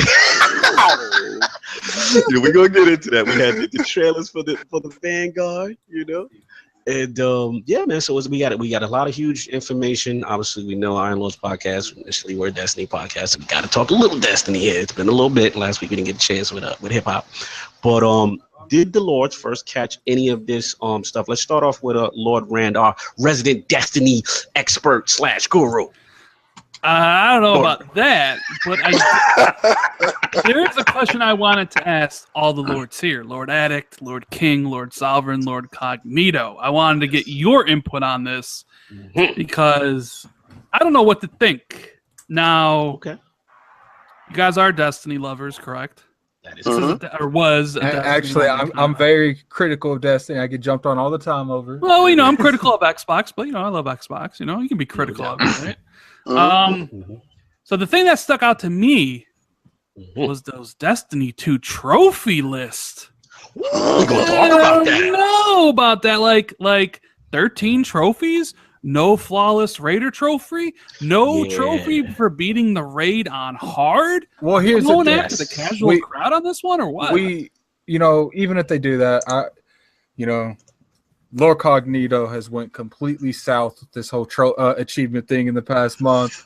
But prior to this month, I think everyone at Iron Lords would not care 2 bits about the achievements. Like, they're cool and all, but I do have concern that I'm hoping they go on a casual thing on achievements and not gameplay. I hope they don't make everything casualized to a point in the gameplay. Look, when it comes to it's like the hardest game mode. They need that prestige mode. I'm hoping that is the hardcore mode, and hard is like the core mode. Which is shout out to Lord Cactus, the King of the Destiny, King of the North, came on the show. He is inferring that is exactly what they're doing. That prestige mode is going to be. They're going to have like prestige nightfalls. How crazy is that? Like the nightfall already in itself is insane. But go ahead, Lord, then I'll jump in. So I want this stuff to be right, and there's a lot of speculation going on right now about what exactly it means. The raid is called Belly the Beast, so we don't know. The raid's called Leviathan. So when you think of Leviathan, you think of sea serpent, and I hopefully shout out to HD. When he was on the show, he brought up that don't be surprised if the raid is not Cabal. So, going off that feedback, I'm trying to keep my mindset not going to be completely right towards the Cabal. So I'm trying to keep an open perspective of where this raid can go. So I'm really hoping that, maybe they bring in some lore, because, a lot of people don't know this because Bungie's extremely bad at explaining anything when it comes to Destiny. They rather give that, go on our website and look at them and, not put read it in some the game. grimoires. Yeah, no story in the game. So when it comes to that, I want them to out to Lord Cal. Yeah, Lord Cal's in the building, but I want them to be more upfront about what's going on. I want them to, and it's looking like they did, take our input on a lot of aspects. A lot of people see this is Destiny 1.5, but people who put a lot of time into Destiny 1 realizes that they took a lot of player feedback and changed a lot. Look, for people who wouldn't know this, the entire multiplayer is nothing like the original. Yeah, this is not. It's overhauled.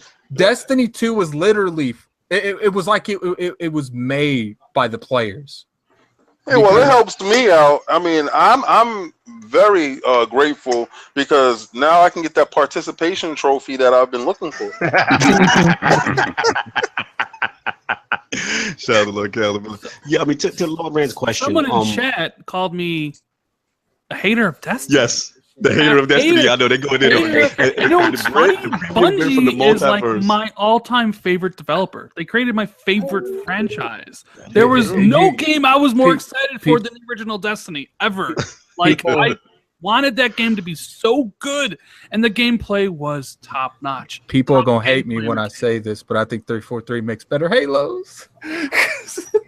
Nah, I disagree. I'm not gonna listen. I think I'm Halo not 5's multiplayer was too on point. I'm sorry. I mean, Halo 5's multiplayer is I'm not it's like, It's better than- I get that the story is a huge impact, but when I play Halo, it's to have a dapple story and to be all on the multiplayer. No, I mean Halo 5's multiplayer is better than all of Bungie's multiplayers except for 2. But they just got to work that story kinks out. I love Bungie, and Destiny, like the gameplay is top notch, like top in the class.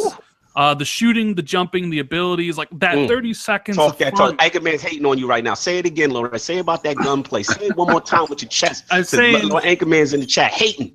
I mean, hey, but Anchorman loves Fallout 4 gunplay. I mean, come on. There's no Are we talking about the game that actually took stuff from Destiny? Listen, you stop. That's not even a conversation.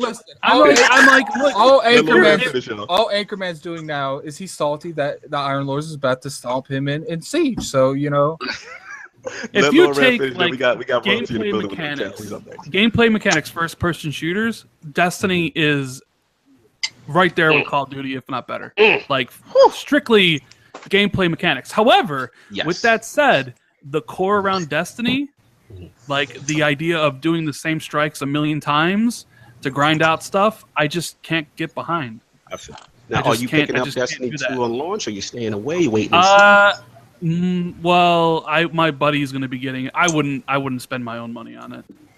But your game share, right? Of course. we will indoctrinate. Of course, I won't be mooching off of that. My mooch. The person we will begin our indoctrination process. The person I game share with, it's 95% of his library is my library. So he can spring for a couple games here, and Destiny 2 is one of the games. So I will probably. We got no. He just let's get Cal in here real quick, man. Cal, how are you doing? Rand just said he's not the moocher. The person that's sharing is the moocher. Well, he mooching off of this one. Hey, you can't take one game and count like 500 from that one game. After all I talked about Destiny 1, I couldn't rightfully give Bungie my money this time. I feel you. It's just out of principle. That's right. There's principalities involved in this smoking. Cal, are you there, sir? Yes, I am. What's going on, guys? All right, here we go. We got Tick Royalty in the building. Kings in the building. Champs here. What's your feelings? Just wanted to chat a little bit or whatever, see how everything was going with the show. Show is great, awesome. I want to thank everybody for the support and supporting the Iron Lord podcast. That's killing it. By the way, thanks Rand for stopping on the show as well. As always, love you having you here. First for Destiny, I just want to get my opinion out for Destiny. I agree with Rand. I think Destiny's gunplay is superb. You can tell it's made by 843 because Halo's gunplay is superb as well. And you could tell it was very inspired by Halo. Anchor has nothing to say because he hasn't been playing Fallout since he took that L at E3 because I won that bet. So he's a bit salty because of Fallout, and he has played Fallout and get his fix. But with that being said, hold up, Cal, you heard what he said, didn't you? He's praying that the Evil Within 2 doesn't get delayed because that means he can't play Wolfenstein. Well, let's hope that it does happen because it would be. Hopefully that falls in my favor. I really hope that happens because he's getting off easy with this. I almost played Alien. That was my life, bro. That was my life on the line just now. I don't play horror games, so that was a big deal for me. But like Rand said with Destiny, I love Destiny. I think the thing that irritated me the most with it was the grimoires. I felt like it was almost like Destiny had became Elder Scrolls. It's like, damn, I got to read all these books just to find out what's going on with the story. Then not only did I had to find out what was going on with the story, I had to go offline to another place to find out what was going on with the story. Not even actually what was happening in the game. So that was my one gripe with it. They wanted you to multitask, though. They wanted you to read and play. But they could let that in the game. Not to mention the lore itself, like the website was complicated. It wasn't easy either. I agree. Yeah. Good look at it. But before I head out, because I don't want to interrupt the show, Guys, keep an eye out. We got a Patreon coming very soon for all the people out there who want to support us. What we're trying to do is bring you guys quality content that exceeds the value. I'm seeing everybody out there trying to hit you with stuff like, join up and we'll play games with you. Join up and we'll give you a shout out and things like that. And though we have those things at the lowest tiers, we're definitely bringing some things that you guys will truly enjoy, like calling Kid Smooth and cursing him out. You have that is actually a tier in one of our Patreon tiers. You can call Kid Smooth if you don't agree with any show that he does at a particular time and day. It give him a piece of your mind personally, 101. Listen, we bring noise with this Patreon. This Patreon about to be the hottest Patreon out of everybody's Patreon. One of his is to harass a listen, we got him to agree to it. This is what makes it even doper. Yeah, we got him to agree to it. Yeah, man, Kid, let's be real here. Kid is putting his sanity on the line for you guys. Okay? Exactly. We call it the smooth operator line. That's gonna be the chair. Smooth operator line. You can call Kid Smooth.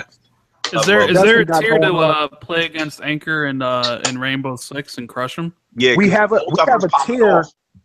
We got a tier where you can challenge any Tick member in any game. And for 3 hours, we have to stream it. What about a tier where you can call up Anchor and tell them Bethesda games are bad?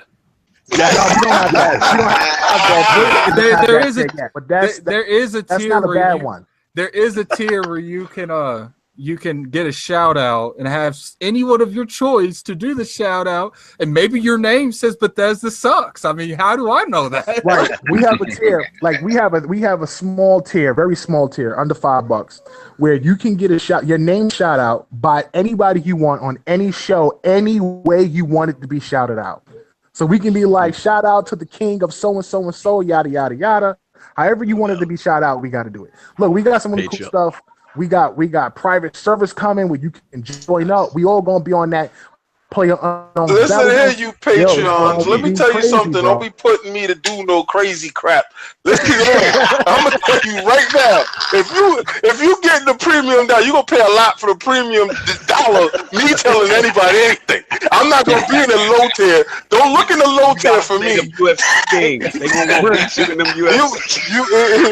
gonna play me in a UFC game, you best believe your Patreon dollar is gonna be premium. Remember what I said? That. Hey, for everyone watching, make Lord King play the impossible game. Oh my God. We're going to work with Iron Lords. We're going to see if we can get the Iron Lord escort tier, where if you want to be escorted through each raid, we got that. We'll definitely get you guys hooked up with the raid and get the escort service with the Iron Lord podcast. So we're going to work that out. I know that King is in a premium package on the side. don't be clicking on the Iron Lords thinking King comes free. King is a premium package to the left. You must click on the King icon in the corner to add him to the checkout. Yo, I'm gonna let you guys get back to your show. That's gonna launch September 1st. Keep an eye out for that. I'm gonna announce it on the channel, Twitter, Facebook, everywhere we at. So you guys want to sign up, whether it's $1 or $2, whatever, just go ahead and support. We greatly appreciate it. It's going to go a long way to continue to build us up.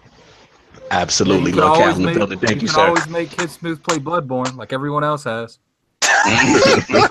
That's true. So we can wrap this thing up. Show. I'm going to holler at y'all later. No doubt. All right. Peace. Lord Cal, coming from the heavens. Take heaven. Someone said King only does escorts in 4K. 4K, I'm done. Fastback's going on. That's right. You better have a 4K view. Holler at me. I need your opinion. Did you see any of the trailers of the Destiny 2 stuff this week? Yeah, I mean, for me, the most important stuff is the story stuff. Because like I said, like I'm gonna be there day one with you guys. Like I'm taking off from work. I'll be there all day.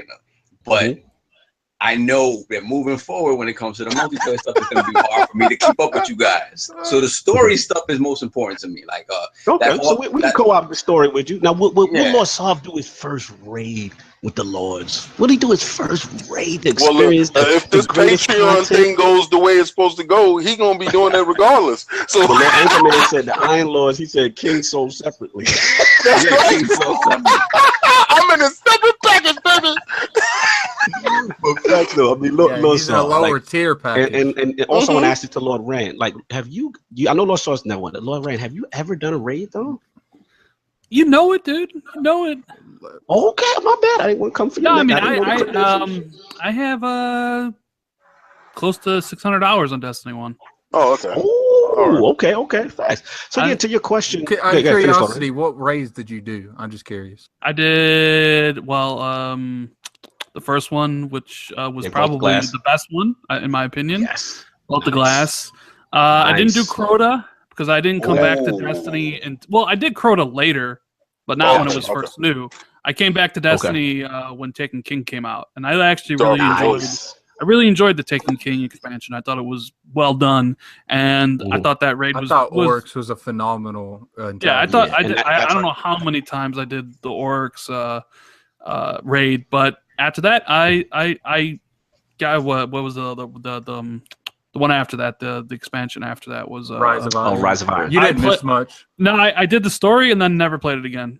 Like I don't know. Irrelevant raid where the antagonist made no sense. Yeah, you didn't miss. Yeah, much. but it was a fun raid. It was a fun raid, but it was lame how they incorporated it into the actual story.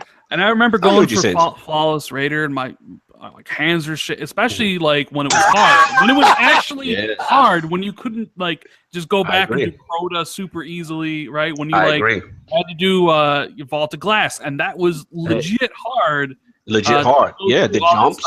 The jumping puzzle, all that stuff. But when you're with the Iron Lords, we do that flawlessly all the time. Yeah, we got you. But to Lord Rand's point, because I think we went left. We didn't. A lot of us didn't answer the question, which was I do feel a way that the achievements have been casualized. That flawless raid achievement meant a lot.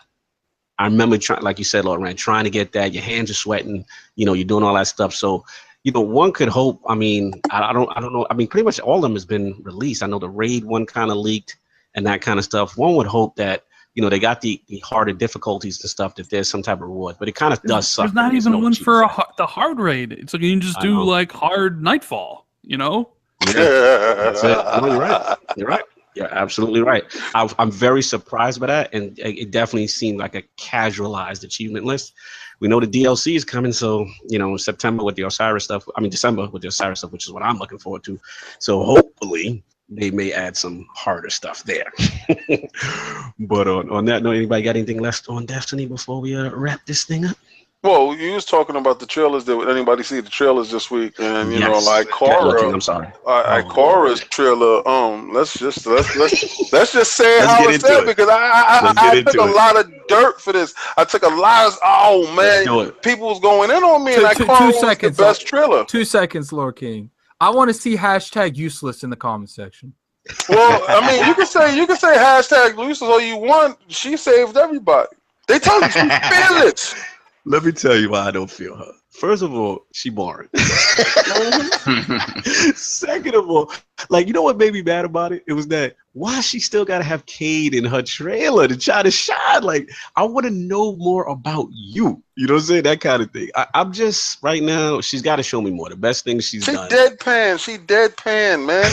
She got that deadpan humor. She said she gonna impress him is the least impressive thing of the day. You know what I'm saying? Like, come on, man. Nah. She does nothing for me, but I mean, God bless you and Lord B Money that rep her hard. That's right, man. I love the Survivor trailer. The Cade trailer is funny. The best thing Steve's everyone's got a following, just doesn't depend on how big or small. Who took down the ship? Though? Oh, she took down the ship. Oh, and then that was in the trailer. They let you know that ain't nobody else taking down the ship. Absolutely, the best thing she took a little carrier down. Stop getting ahead of yourself.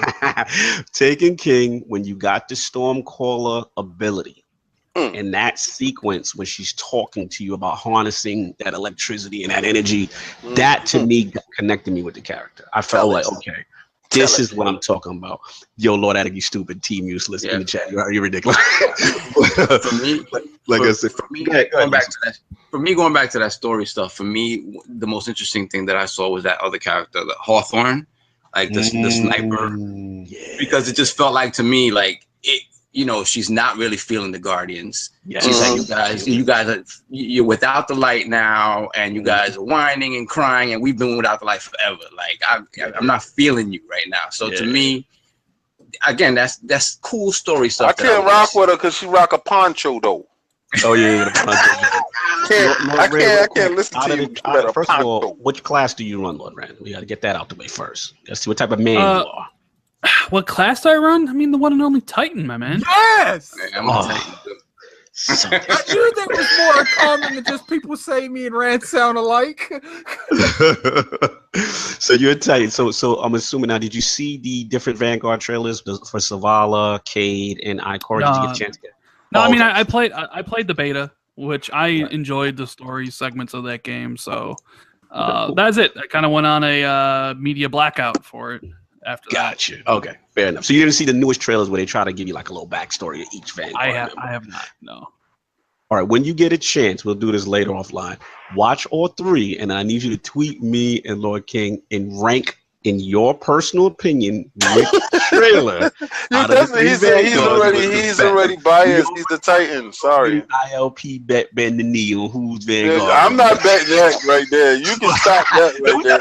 It's just a fun. I'm not bending no knee to that. That's somebody's opinion. This is Lord Rand's opinion. That's all it is. He's a Titan. Games. Lord Anchor says Titan Master Race. I know he's a Titan. Let's wrap this up. We're going over a little overboard, but shout out to everybody in chat, 46 strong, everybody hitting that like and everything. What I wanted to do is we're going to talk about first of all, the Patreon that we already know.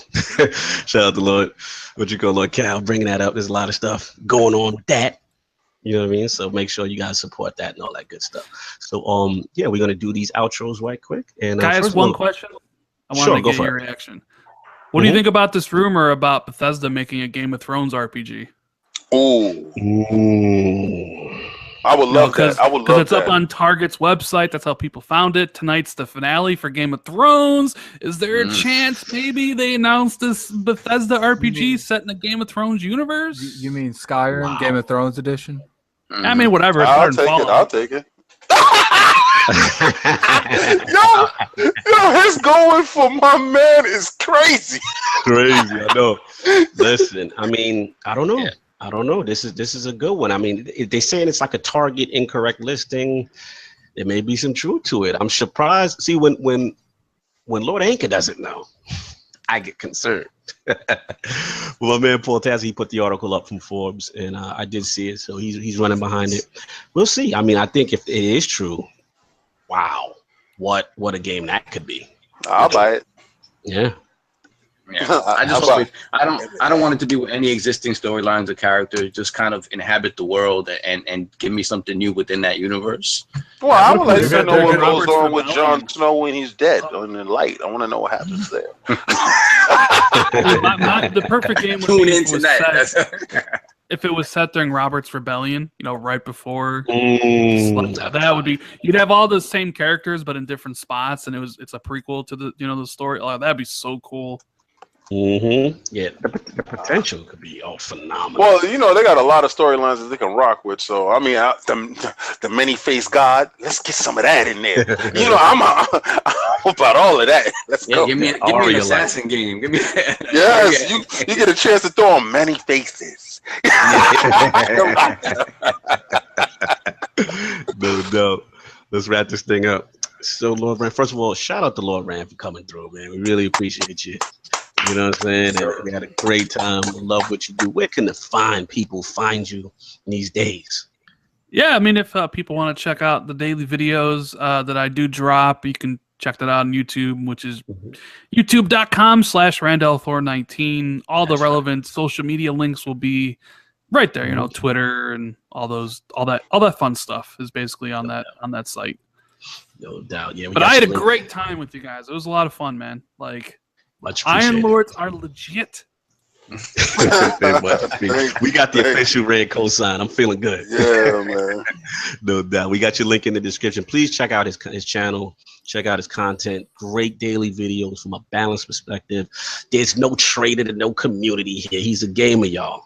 Get out y'all feelings. You know what I'm saying? So we got to put that out there. But shout out to Lord Rand and the man with the million for coming through and showing us love. Lord Attic, my co-host with the co-most. What's going on? I can actually talk about some tech acquisitions of a certain podcast you're a part of. Yeah, Planet Xbox is officially coming to tech. I don't know. I don't know when the debut. I don't know when the debut is gonna happen. I don't know any of that. I'm gonna leave that to Cat. I mean, they've already announced it on Twitter, so. Oh my God! I feel like I could say that. I'm disappointed. Like, yeah, Planet Xbox. Yeah, defeated. No, I'm just tired, man. I ain't slept in like 19 hours. Red, this is the equivalent of Conor McGregor bending the knee. Oh my God, yo. This is awesome. This has made my day. This is a great day. This is a great day. Shout out to Lord Smooth Kid Smooth and the crew. Shout out to Yes. Psycho Gamer, Panda. Love what you guys are doing over there. People are getting some weird thing over there with Panda. They're putting Panda emojis in the comments section. Oh yeah, she's got a following. She's got a following. You make sure you rep that Panda. So wait, yeah, that's still popping off at Tuesdays at what time? So Tuesdays at 7:30 to 8. Just whenever kid decides to go live. But definitely go over there and check that out. I'm gonna talk to Kid about having a special episode this Tuesday. I'm gonna see if he'll name it the Year of the L. I get percentages off of that because I created that. I get a little off top. It just depends on how that conversation goes. Because that was my topic last ILP. We're too hard on Xbox, but we'll see how that goes. But definitely check that out. It's like I said, I'm gonna let Kid and Cal, officially announce when the debut is gonna happen because that's not really my place to say. Facts. But appreciate you guys for coming around. I want to thank Man with the Million one more time for coming through. It was definitely an honor to have you on. You've officially been knighted to Lord status. No, if Kid gives you any trouble about the Year of the L, just say there's more words in the Year of the L than Microsoft was dropping exclusives this year. Wow. Bang. Because think about it, 4 words, 3 exclusives. Ooh, bang! You know what? That is so fantastic. You gotta laugh. See, it's so great. If someone said Addict double ticked. Oh God. If I say that, is no way in hell it's happening. But definitely tune in. I appreciate anyone that hasn't liked the podcast. Definitely like it. Shows appreciation. Shows definitely shows that you're supporting the podcast. I appreciate all the ones that came through. I think we had up to 69 people in the podcast. And definitely we out. So whoever's next. Lord Sovereign, where can people find you, sir? Oh yeah, first and foremost, shout out to Lord Rand for coming through, man. We really appreciate it. And yeah, the people can find me where they always do or don't find me. Offline profile Illuminati. Yes, sir. BX Sovereign on Xbox Live, PSN BX Sovereign, one word, and Lord Sob ILP on Twitter. No doubt. And the premium gamer himself, Lord King. Man, shout out to the man with the million. You got to really put this in perspective. They held him back before he got a chance to achieve that. Yeah. That's even a greater accomplishment, to be honest with you. And when I saw it, when it went up, I was like, it was like a proud moment, for Xbox. Beautiful moment. Nice. I'm glad he's on the show. Fantastic. Thank you. When I heard about it this week, I was like, yeah. Be honest with you. You can find me on. Don't lie. He was like, I need to have this dude. I need an autograph, man. If he can autograph my copy of what was that? Halo Wars 2, Oh, so you're like one of the 30 people that bought that game? Like, yeah. Bet you more people bought Halo. I bet you more people bought Halo Wars 2 than Quantum Break.